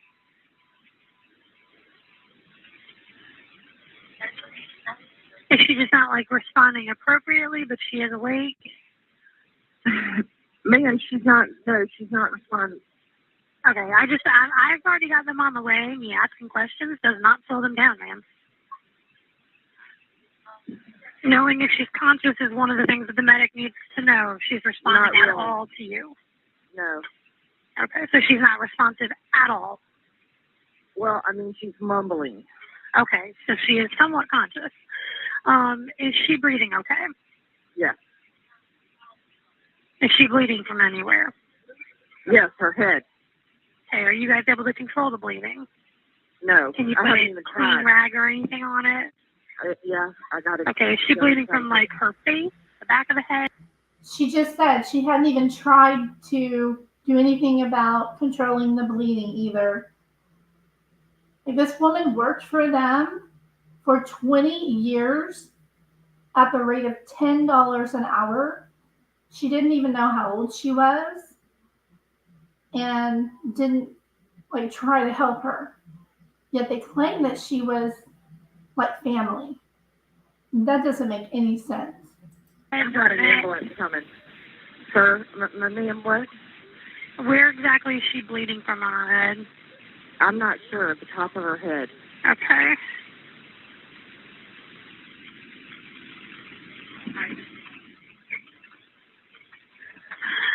Okay.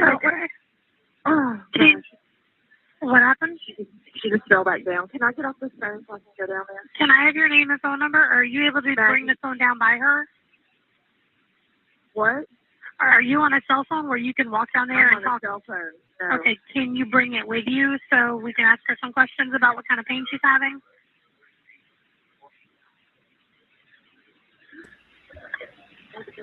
Oh no, you're not going to ask her any questions, 911 operator. Nope.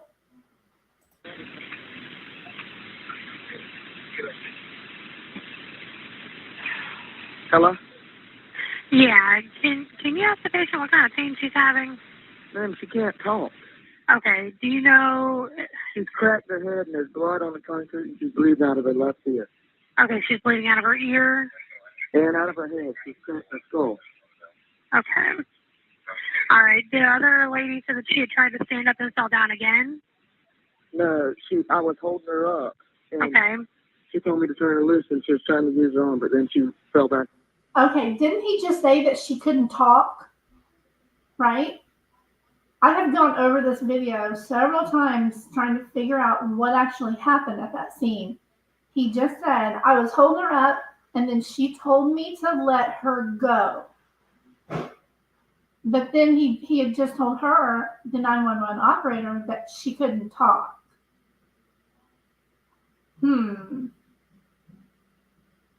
It seems like they didn't want her talking to the 911 operator. And I have fallen downstairs going up as well. But all that happened to me was I would like land on my face and my stomach and, roll down a couple of stairs before I caught myself, I can't picture unless she was pushed by dogs or a person, how she could fall downstairs while going up them, and her, you know what I mean? Like, you're standing up. If you fall going upstairs, you're going to fall forward. How did she fall backward? That's over. Okay, do you guys know who she is? Yeah, she works for us. Okay, do you know if she's ever had a stroke or anything before? Ma'am, can you stop asking her questions? I already have them on the way. I already have them on the way. Me asking questions does not slow them down in any way. These are relevant questions that I have to ask for the ambulance. One of my questions is, has she ever had a stroke? I don't believe she's ever had a stroke now that I know Okay. Okay, is she able to talk to you guys at all, or is she unconscious now? She's not unconscious. She's just mumbling. Okay. Mumbling, but she was talking well enough to say, let me go. Another thing is the way this 911 operator handled it. I know that they have their procedures, but if I was a 911 dispatcher, I would let them know, okay, they're on their way, so I'm going to ask you some further follow-up questions so I can pass along that information. Don't worry, this is not going to slow them down. Kind of give them a heads up, you know what I mean? That they're on their way. I'm just going to ask you a few more questions to get more information for EMS. That's what I would do. Instead of wait until they complain, you know? That's just me. I believe she's maybe hit her head and maybe has a concussion or something. Okay. Maybe. Do you know what her name is? Gloria Satterfield. You said Sanderfield? Ma'am? You said Sanderfield? Satterfield. Satterfield. Okay, what's the house look like out there?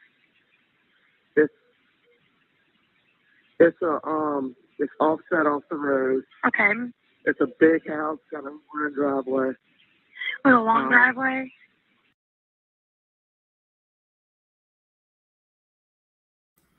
It's a house. It's a big house. This is a very good point. Jessica Steer Crime says this family has some issues with head trauma. Gloria and Stephen both had head trauma. Very good point. Yes. I don't know how much longer y'all want to hang in there with me, but I do have the Stephen Smith stuff as well. That case is insane, and I still can't believe that it's not solved. This one I don't think was even solved, and that's why it has been reopened, and she was exhumed and re-examined. Hey, buddy, I'm sorry.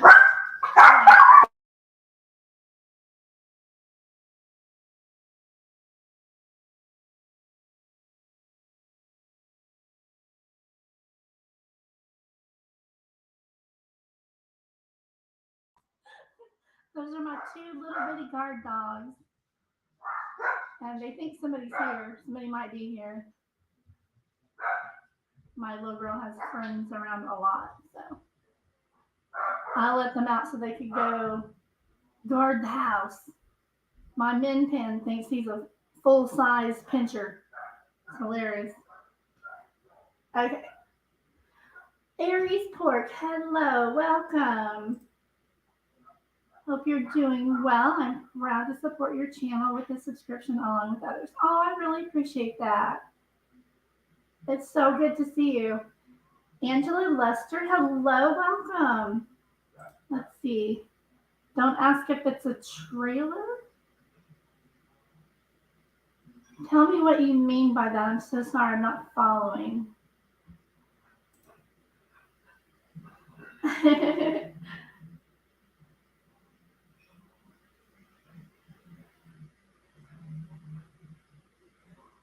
There you go.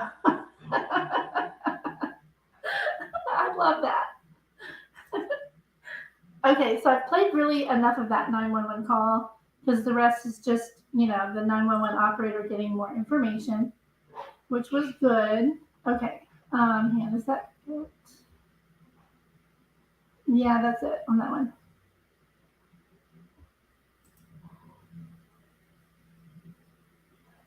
So this is the same one. And this is where they got a lot of flack over, ma'am, can you stop asking so many questions?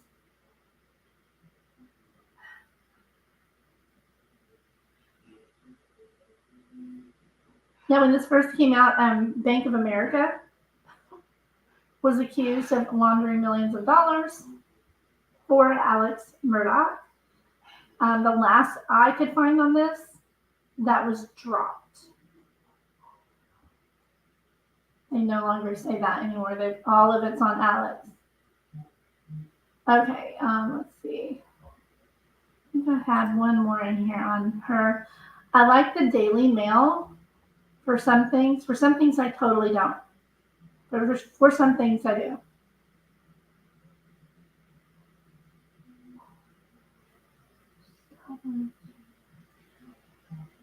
Oh, they tried to get the suing attorney to stop talking to the media.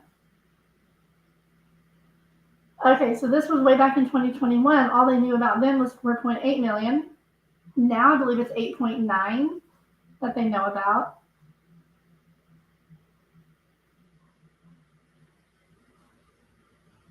Here's the amount that I've seen this question a lot in different chats.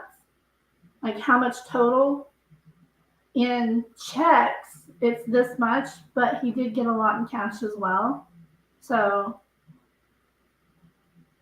Cousin Eddie got at least $155,970 from him. That's crazy. All right, so that's it. This is all the older stuff. Oh, this was when I know you guys have heard maybe the 911 calls between Alex and Paul, when Alex was instructing Paul and somebody else to quickly sell as much as they could before they put in a freeze, but they didn't quite get to sell enough. And Alex was not happy about that at all. Okay. So again, if you want a full history of everything, like very, very detailed, check out Eric Allen on YouTube. Go to any of these videos. You can start at this one that's Paul Murdaugh in the beginning of the end. This is episode 1. And then all of them are linked in there. Really good stuff. And if you guys are not following me on Twitter, please do. Give me just a moment. Let me see. Go back to my folder for just a second here.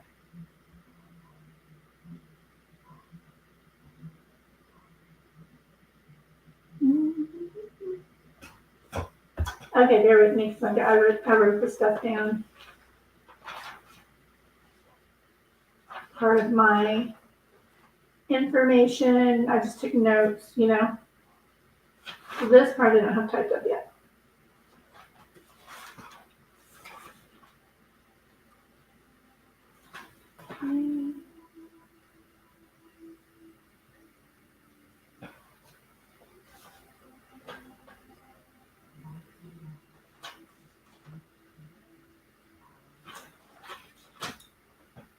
That's just my luck. I don't know where I put it.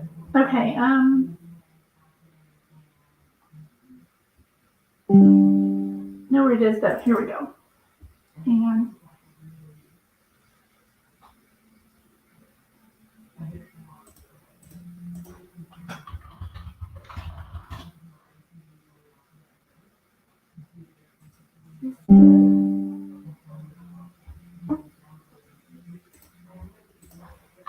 Sorry, guys.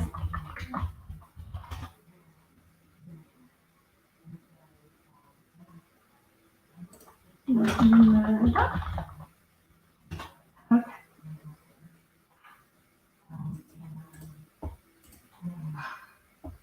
I'm trying to find out if this is the newest one. Give me just a moment. Let me resort these. Okay.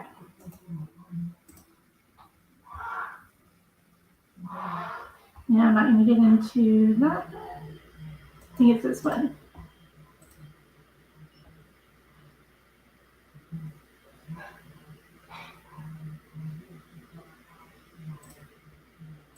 Okay, so Law & Crime actually did a pretty good video 4 days ago.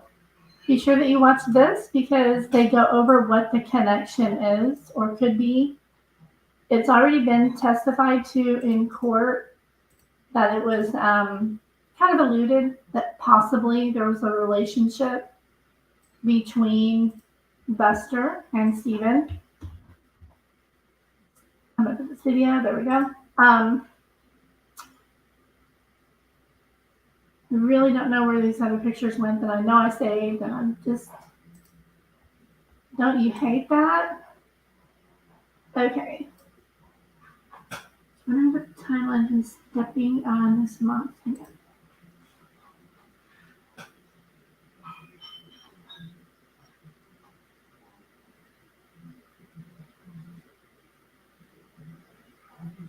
That's a good question. I'm going to dig on that. Okay, Ray's today made no sense. They tried to say someone short was the shooter, but showed the person on top of her while shooting. Right? I've got that picture. I know I have that picture. Yeah. Well, no, this isn't the picture, but it's one of them. That's insane. I don't understand this. I don't even know why they had this. I didn't even understand why this person was even way over here. There's nothing over there to shoot. The victims were over here. So I don't know if they really made the point that they tried to make. But all the ribbing that they got over the two silver Terminator / what again is that character's name in Star Wars that's made of silver but has the one gold leg with R2-D2? I don't know. You know who I'm talking about. It's like if they had a baby, this is what they'd come up with. And the state had a heyday with calling these persons 12-year-olds. And I was going, okay, because their theory is that the shooter was 5'2" to 5'4", and then the state gets up there and says they're like the size of 12-year-olds, and I'm going, hey, excuse me, I'm 5'3". What are you talking about? I'm an adult. I'm 5'3". I'm over 5'3", wearing shoes. Okay, so I mean, I totally fit the description of one of those little dudes, I guess. But they kept calling him little guy and stuff on there. It was so funny. He's not going to be free. Aries Bjork, he's not going to be free.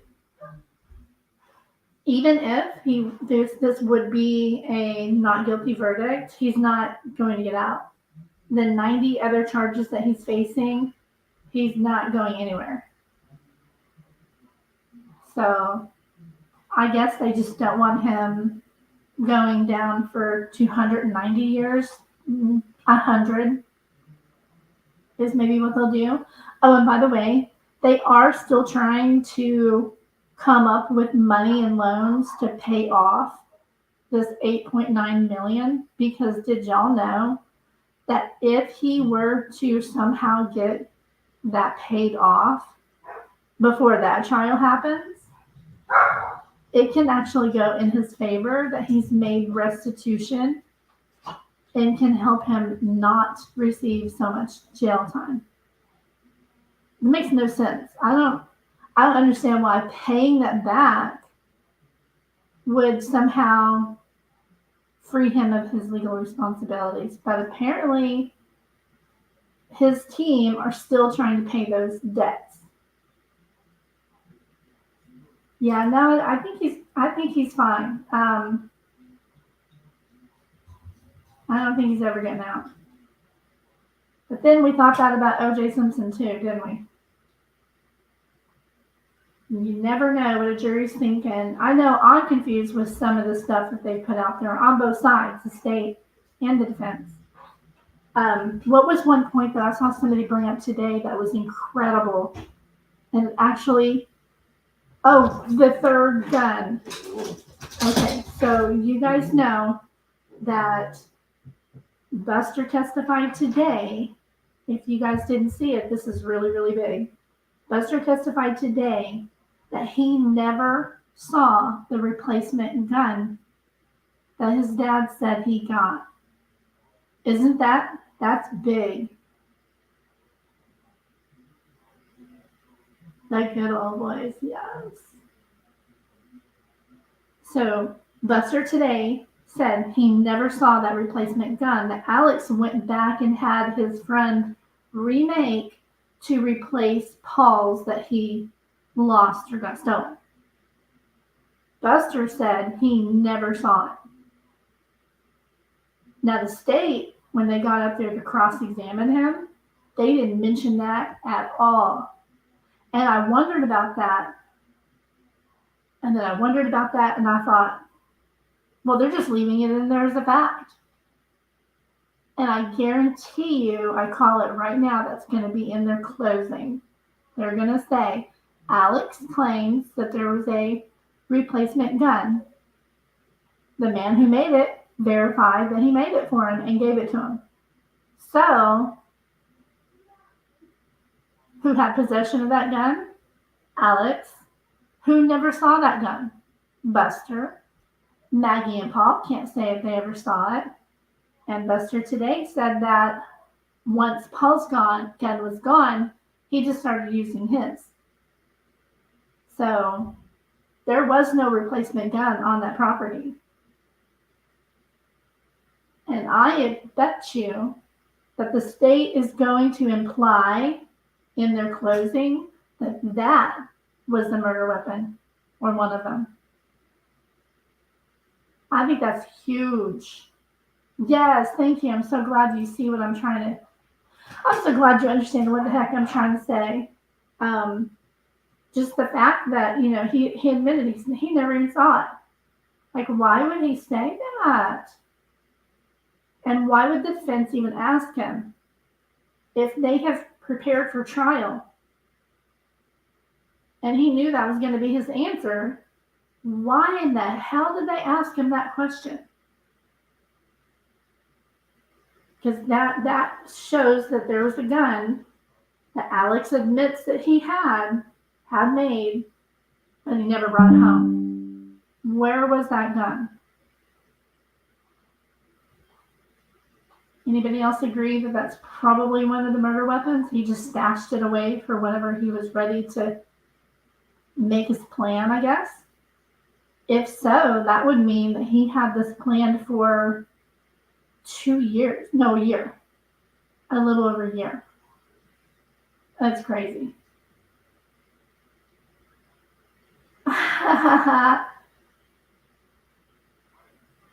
You go, Aries. Okay.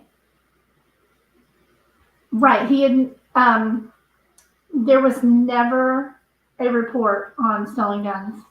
He claimed in his interviews, is where this comes from, Alex said that he mentioned it to a couple of officer friends later, but never made an official report over Paul's missing gun. So Paul's gun is gone. No telling where that went. That could be the other murder weapon, right? So what if Alex stole the gun himself and hid it away somewhere, had a replacement made, never gave it to Paul, and those are both of the murder weapons? It adds up, right?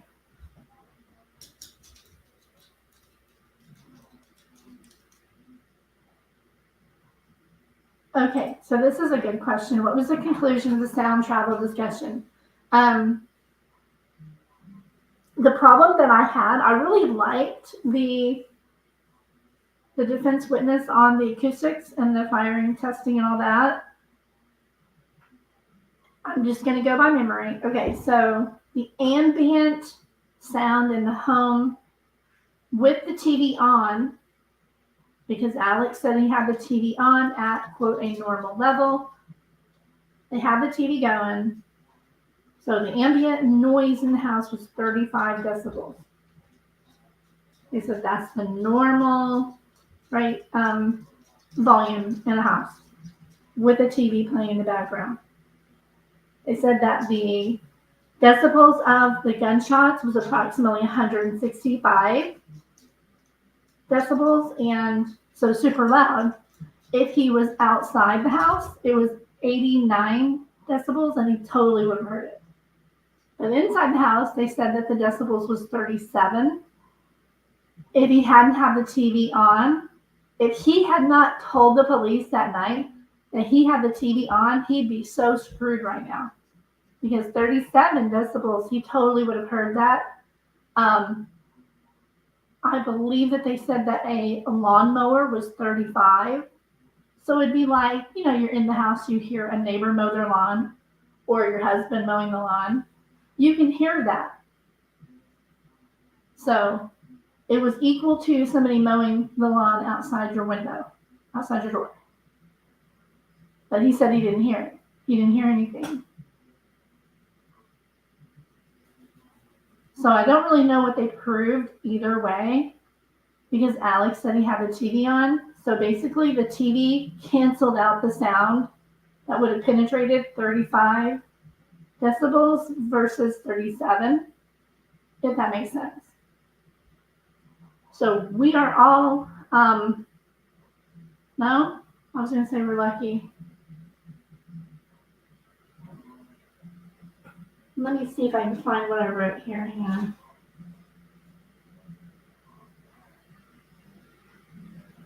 Oh, I made a new word up today. On all this math that he was putting out there, he said the word trigonometry a million times. I'm calling it triggernometry. I wrote that down because I think I'm so funny. Okay. Thought I wrote something else.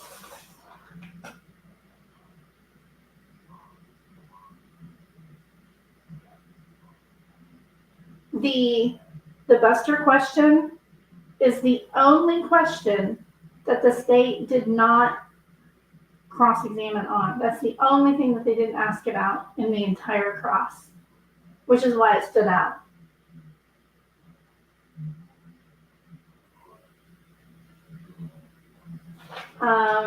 The state did point out that where Alex said people park behind his parents' house is freshly manicured and have been. They found photos and they showed that where he said he pulled his truck, where the GPS puts him between the bushes.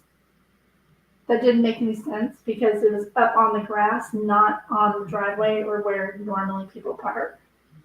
Although, and the reason that got brought up today was because Buster testified that people did normally park there on the grass. I don't know about you, but I saw the pictures of the lawn, and there's no way I would let anybody drive a car up on that beautiful lawn. But that's what Buster testified to today, and then the state came back with photos of the lawn that were just a beautiful manicured lawn, and it just didn't make any sense. I think that the jury could probably connect the dots on that maybe he parked out by the bushes so he could hide something really quick. But they didn't come out and say it. The defense expert witness, again, his name is Mike Sutton. He testified that the ammo used in cross, he said that it was the same ammunition, but in cross, the state got out of him that it was actually similar ammunition and not the exact same.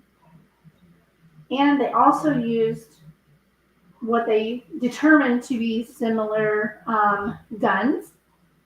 Not, of course, the exact guns, because you couldn't do that anyway. I do think that the defense won a point, again, on finding that pellet, and I don't think the state won any points by arguing with them about it, because it didn't really matter.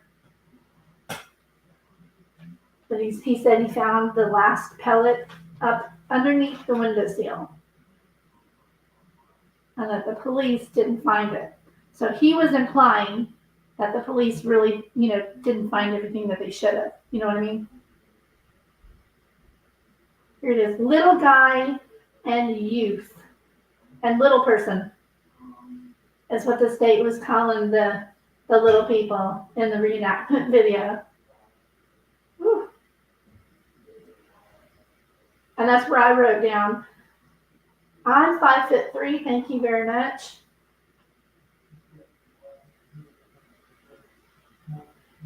Okay, here's where I wrote down where he testified as far as the height of Alex.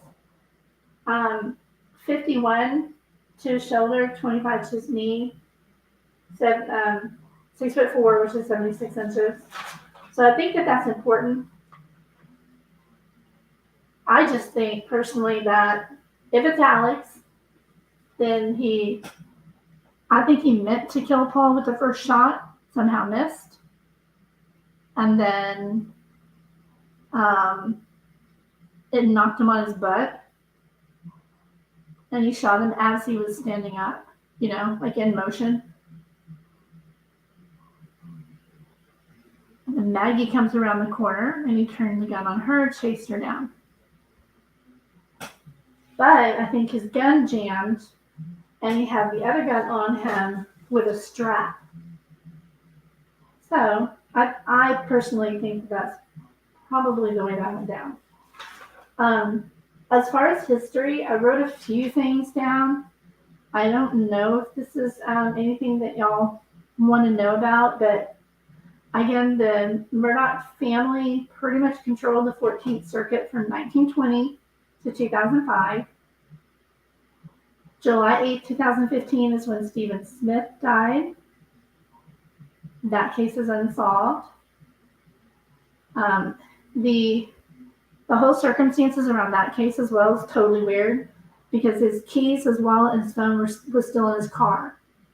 He only had a little hole above his right eye, a dislocated shoulder, and a little bit of road rash. I don't even know how he died from that. It doesn't make any sense. He didn't have any internal injuries or anything like that. But his family has made it clear that he wouldn't be walking alone at night.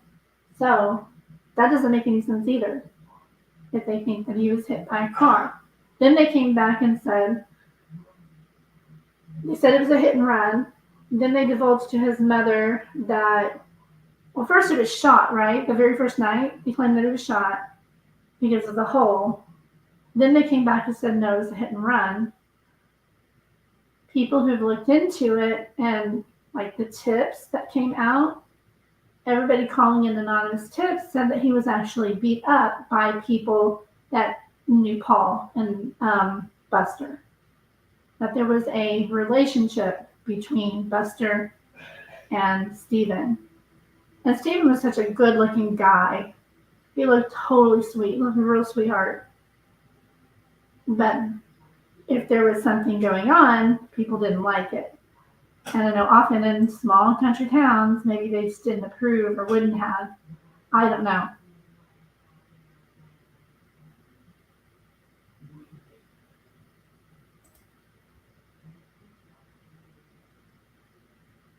He had severe head trauma.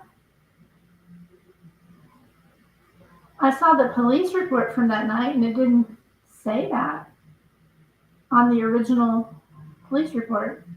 I didn't know that. That's really weird. Maybe was it on the back of the head, the trauma?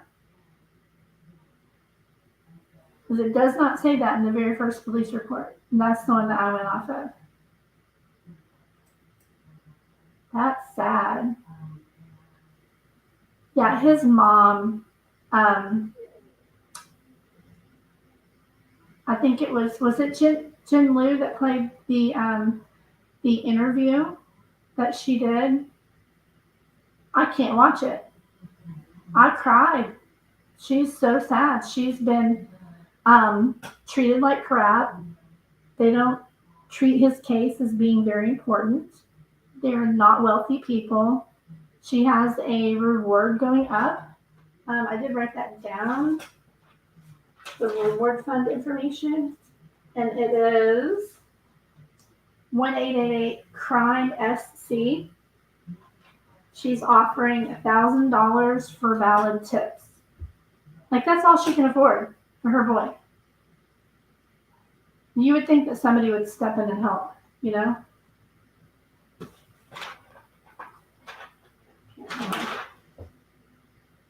Let's see.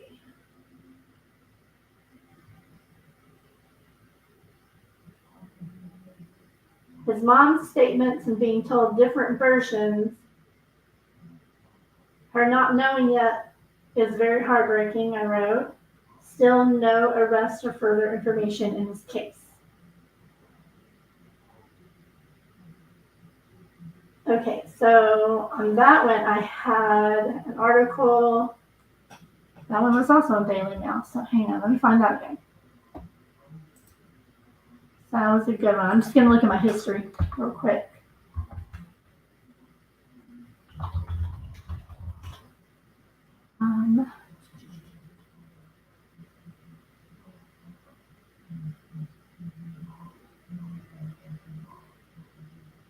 Let's see, and then two.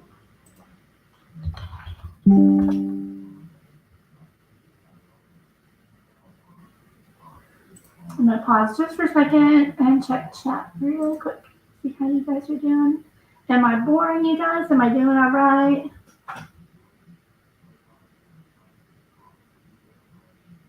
Thank you, Tia Dash. Thank you so much. I didn't even say hi to you. Hello and goodbye. I'm so sorry. It was an honor having you here. I really appreciate it. I'm so glad you'll still be listening. If you have any pointers for me, I love your channel with LFT. If you have any pointers that would help me with my lives and with drawing in more people, I would love that. You guys are awesome. Okay, let's see. Oh, CB Cal, the right side of his head is caved in.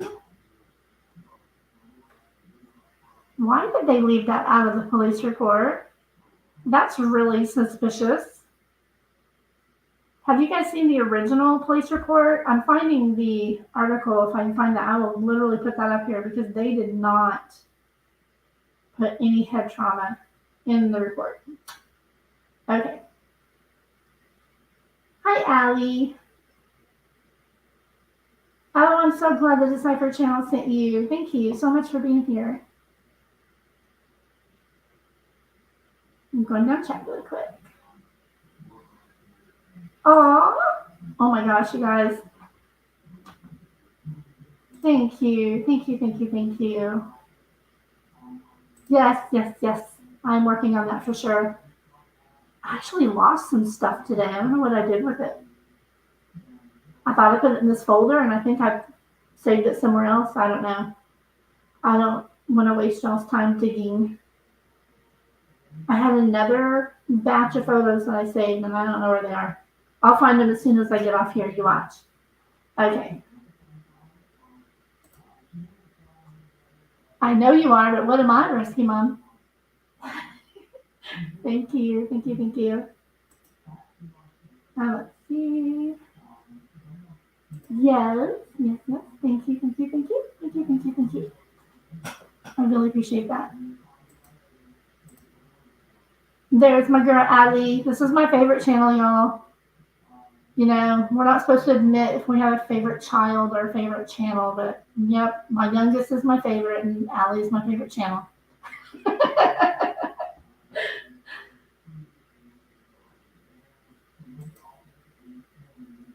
It's kind of funny because my kids tease me for admitting which one's my favorite, but I don't really have to because it's totally obvious. My youngest is totally my favorite. He is my baby. We're so close. He's 24, and then my daughter's 27, and I love her to pieces too. And my oldest one's 30. And then I have my 11-year-old here too. Yes, yes, I totally have that one. I have been watching them lately too. Most of my focus was on this channel, Eric Allen, but I've been watching them too.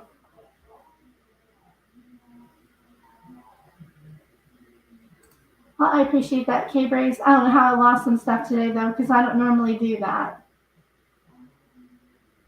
But that's okay. I'm going to do another one in a few days. And I'll double check everything. I was literally so interested in keeping up with the trial on the TV while I was doing this other stuff. So as soon as they would break for any reason, I would get back, to getting all this stuff together and then go back to that. And I have 2 notebooks here that I've been trying to, keep everything together. It was crazy. Okay. Oh no, they know. Like I said, it's a big joke in our family. They know, and it's fine. They know. Aw. See. Okay, I'm caught up in chat. Thank you, LFT. I appreciate you so much. Yes, Rescue Mom. I really appreciate you so much. Clicking on the wrong one. I hope you guys have hit the like button for me. I need to build myself back up. I know for me, being a smaller channel, I was really, really proud. I used to be able to get like 100, 115 people in chat, and that was awesome. I totally took it for granted, though, because I stopped doing lives and started doing more videos. To me, videos are way easier, but I know a lot of people say live is easier. I don't get it because I am a nervous wreck the whole time. Yes, absolutely. Okay, so yeah, so I have this other notes here. And now I remember that I used to do my notes in Notepad. I'm going to go back to doing that.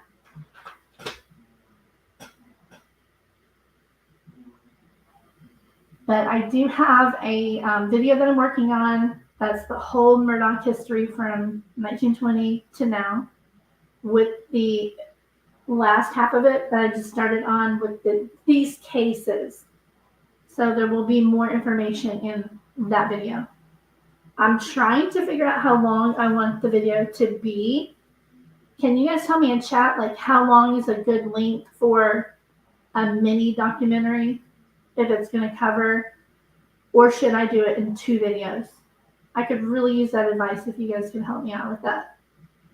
I've got the history of the family, like what I went over at the beginning of this live, but in more detail with more photos.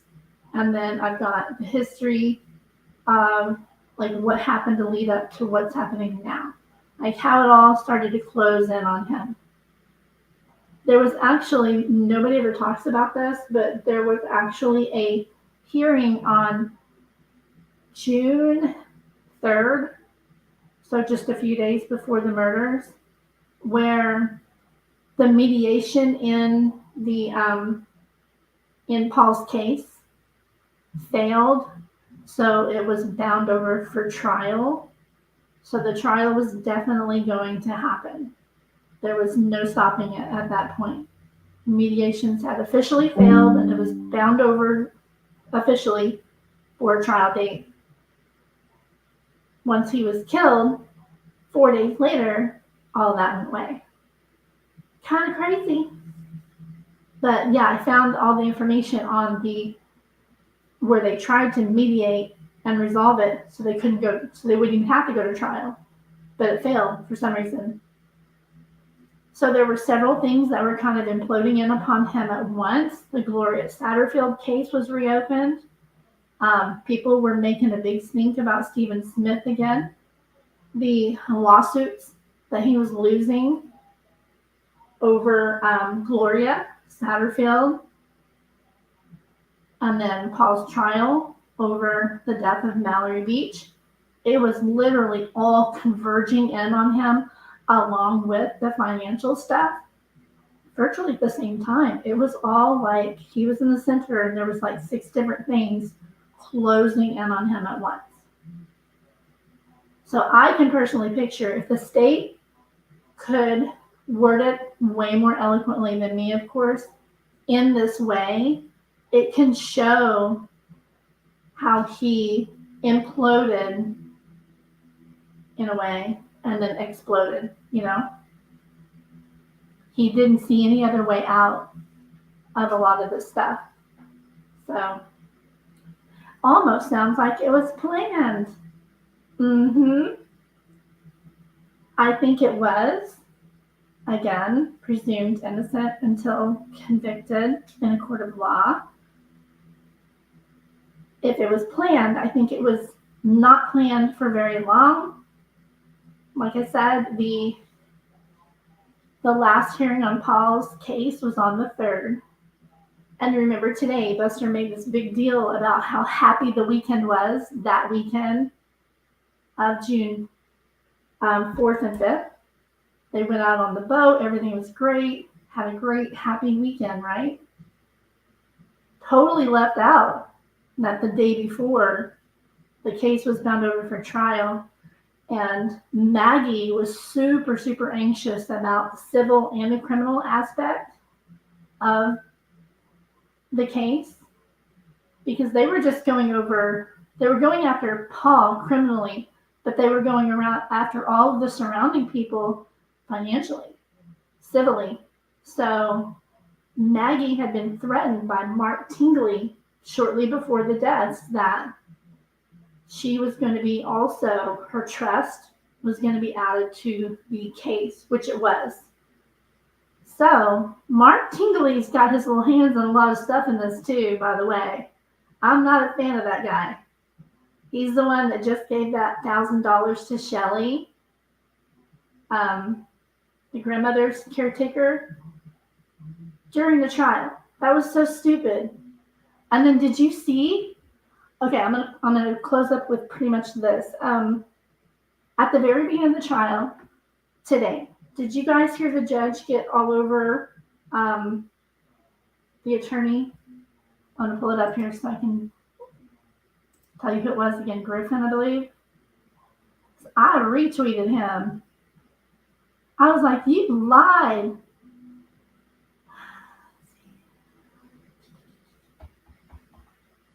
The attorney Griffin lied to the judge today. Here it is.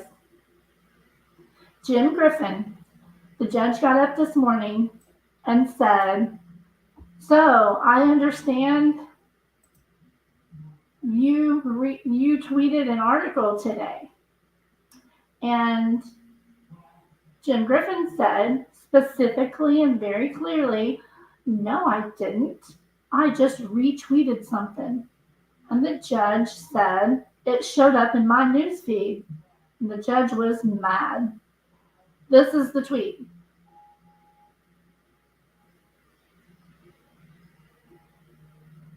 And I retweeted it too and got onto him. So he said that it was a retweet in court. However, it's actually a post that he made himself from this article. He used this portion of the title, and that's the title of his tweet. It's not even a retweet. He completely lied to the judge today. He said, it's not really me publishing it. It was just a retweet, Your Honor. And then the judge brought up these other cases and said, no, you can't do that. He's like, okay, no, I won't do that anymore. But he lied to the judge. And I don't like that. I don't like anybody who would stand there and lie to a judge, especially an officer of the court, you know? So I wonder if the judge will come back out of his own curiosity and see what everybody's calling him a liar today on it. But yeah. And again, follow me on Twitter. I do a lot of tweeting and retweeting. Brandy in Church has been doing a really good job with the timeline. She just did a new one this morning that I retweeted. And so I can talk with you guys more over here. You know, if you want, tweet back and forth. If you ever have anything to send to me, you can send it to me here at Crime Sleuthin' or my YouTube name over at yahoo.com. So if you want to email me.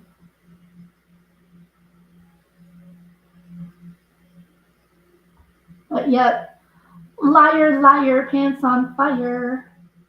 Straight up lie to a judge, man. All right, I think that's it for me for now. because I don't know if anybody in here going to be going live tonight. Because if you went live during the day, I totally missed it. I was into the trial. But is anybody going live tonight? Allie or Decipher podcast? Anybody? If not, I'm gonna go take a bubble bath. Yes, I totally hope I hope the judge finds out. I think you had that right the first time. Lies with an S.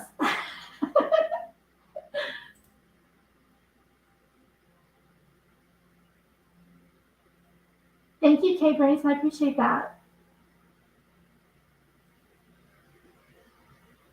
Oh, okay. Okay, so Jin Liu has the Ward case studies, and they're saying that she's going live. I'm gonna go. Let's look. I put this one in chat, by the way. Watch this. This is a really good one on the connection between Stephen Smith and the Murdaughs. Let's go to the Word case files. Hold on, it's not going to work that way. Word. Studies. I keep wanting to say case files. Okay, here it is.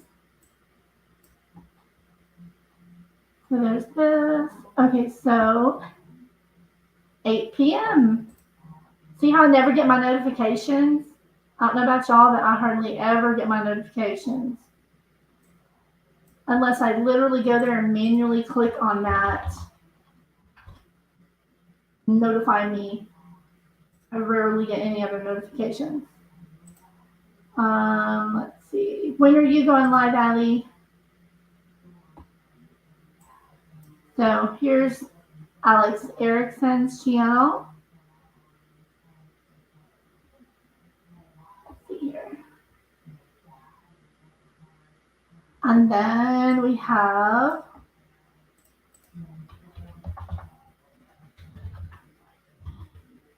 I'm typing it wrong.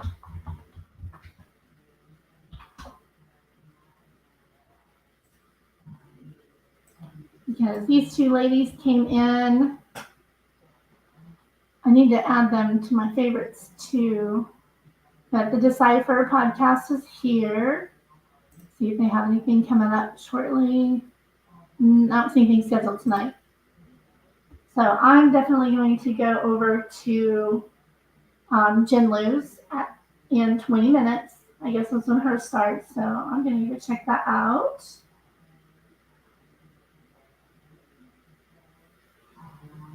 Okay.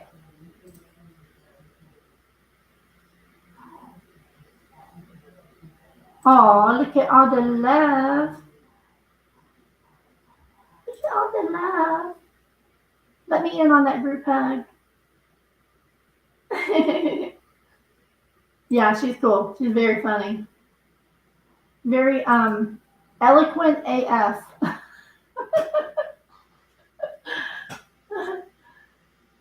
Yeah, I have fun over there. Very fun channel. But you're still my favorite, sweetheart.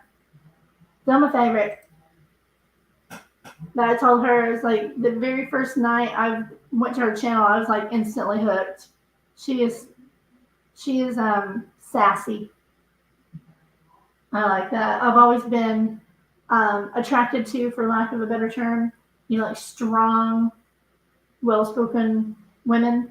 I like to have those kind of women around me. I think we all should, So, anywho, so I'm going to go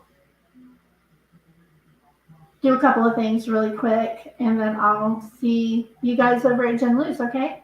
Thank you, Jessica's True Crime. I appreciate that. I'll get another one together in a couple of days. I've been procrastinating on it, I know, but I'm so shy. I'm more shy than I thought I would be. It's actually helping to not have the camera on, because you don't see me picking at my nails and stuff because I'm nervous.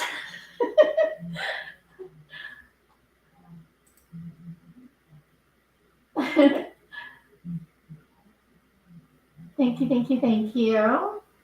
No, thank you. Oh yeah. Well, hey, if you want, I mean, I'm all about like helping each other. There's so many channels that are around the same size that hardly any of us go live very much because we just don't get the audience that these big channels, like Ali and all them get. I saw, what's the other, is it CDT or ATS? The other day, she ended her live and she still had like 1,500 people in there. I was like, first of all, I think I'd pee my pants if I had 1,500 people in my chat, but I couldn't leave. You know what I mean? 1,500 people? That is insane. That is total goals. So anyway, channels that are too big though, I can't conversate with people. So they get to be too big and too quick in the chat. Ugh, I don't like it. I like to be able to talk. So that's why I have my favorites, because the chats are just fast enough, nice big group of people, but it's not so fast that you can't follow along with chat and watch the live. So I think that that's one of the reasons why some of my favorites are my favorites, because they're like not too big, not too small, they're just right. But they're still growing, so I'm growing kind of slow but steady, which is kind of nice. So I don't know what I would do with 12,000 subs right now. So I know. Ali is constantly motivating me. You're awesome, Ali. I really appreciate you. But I was going to say, Jessica, if you want to contact me, I can go live with you on your channel. You can go live with me, help each other out, whatever you want. I know a lot of people, if you notice, have 2 people up there, And Rescue Mom, didn't you say you were going to come up with me sometime? Come up and, co-host with me? I think that'd be fun. That would make it much easier for me to have somebody with me. I don't know how Allie does it all on her own. That is just very impressive. So I think that helps when you have somebody with you, for me anyway. But so I'm going to go do a couple things, and I'll see you guys over at Jim Loose in a little bit, okay? Thank you so much for being here with me. I really appreciate you. I'm going to go grab a glass of wine, and I'll see you in a little bit. Thank you so much for being here. I'm going to play my outro, and I will be gone. See you guys later.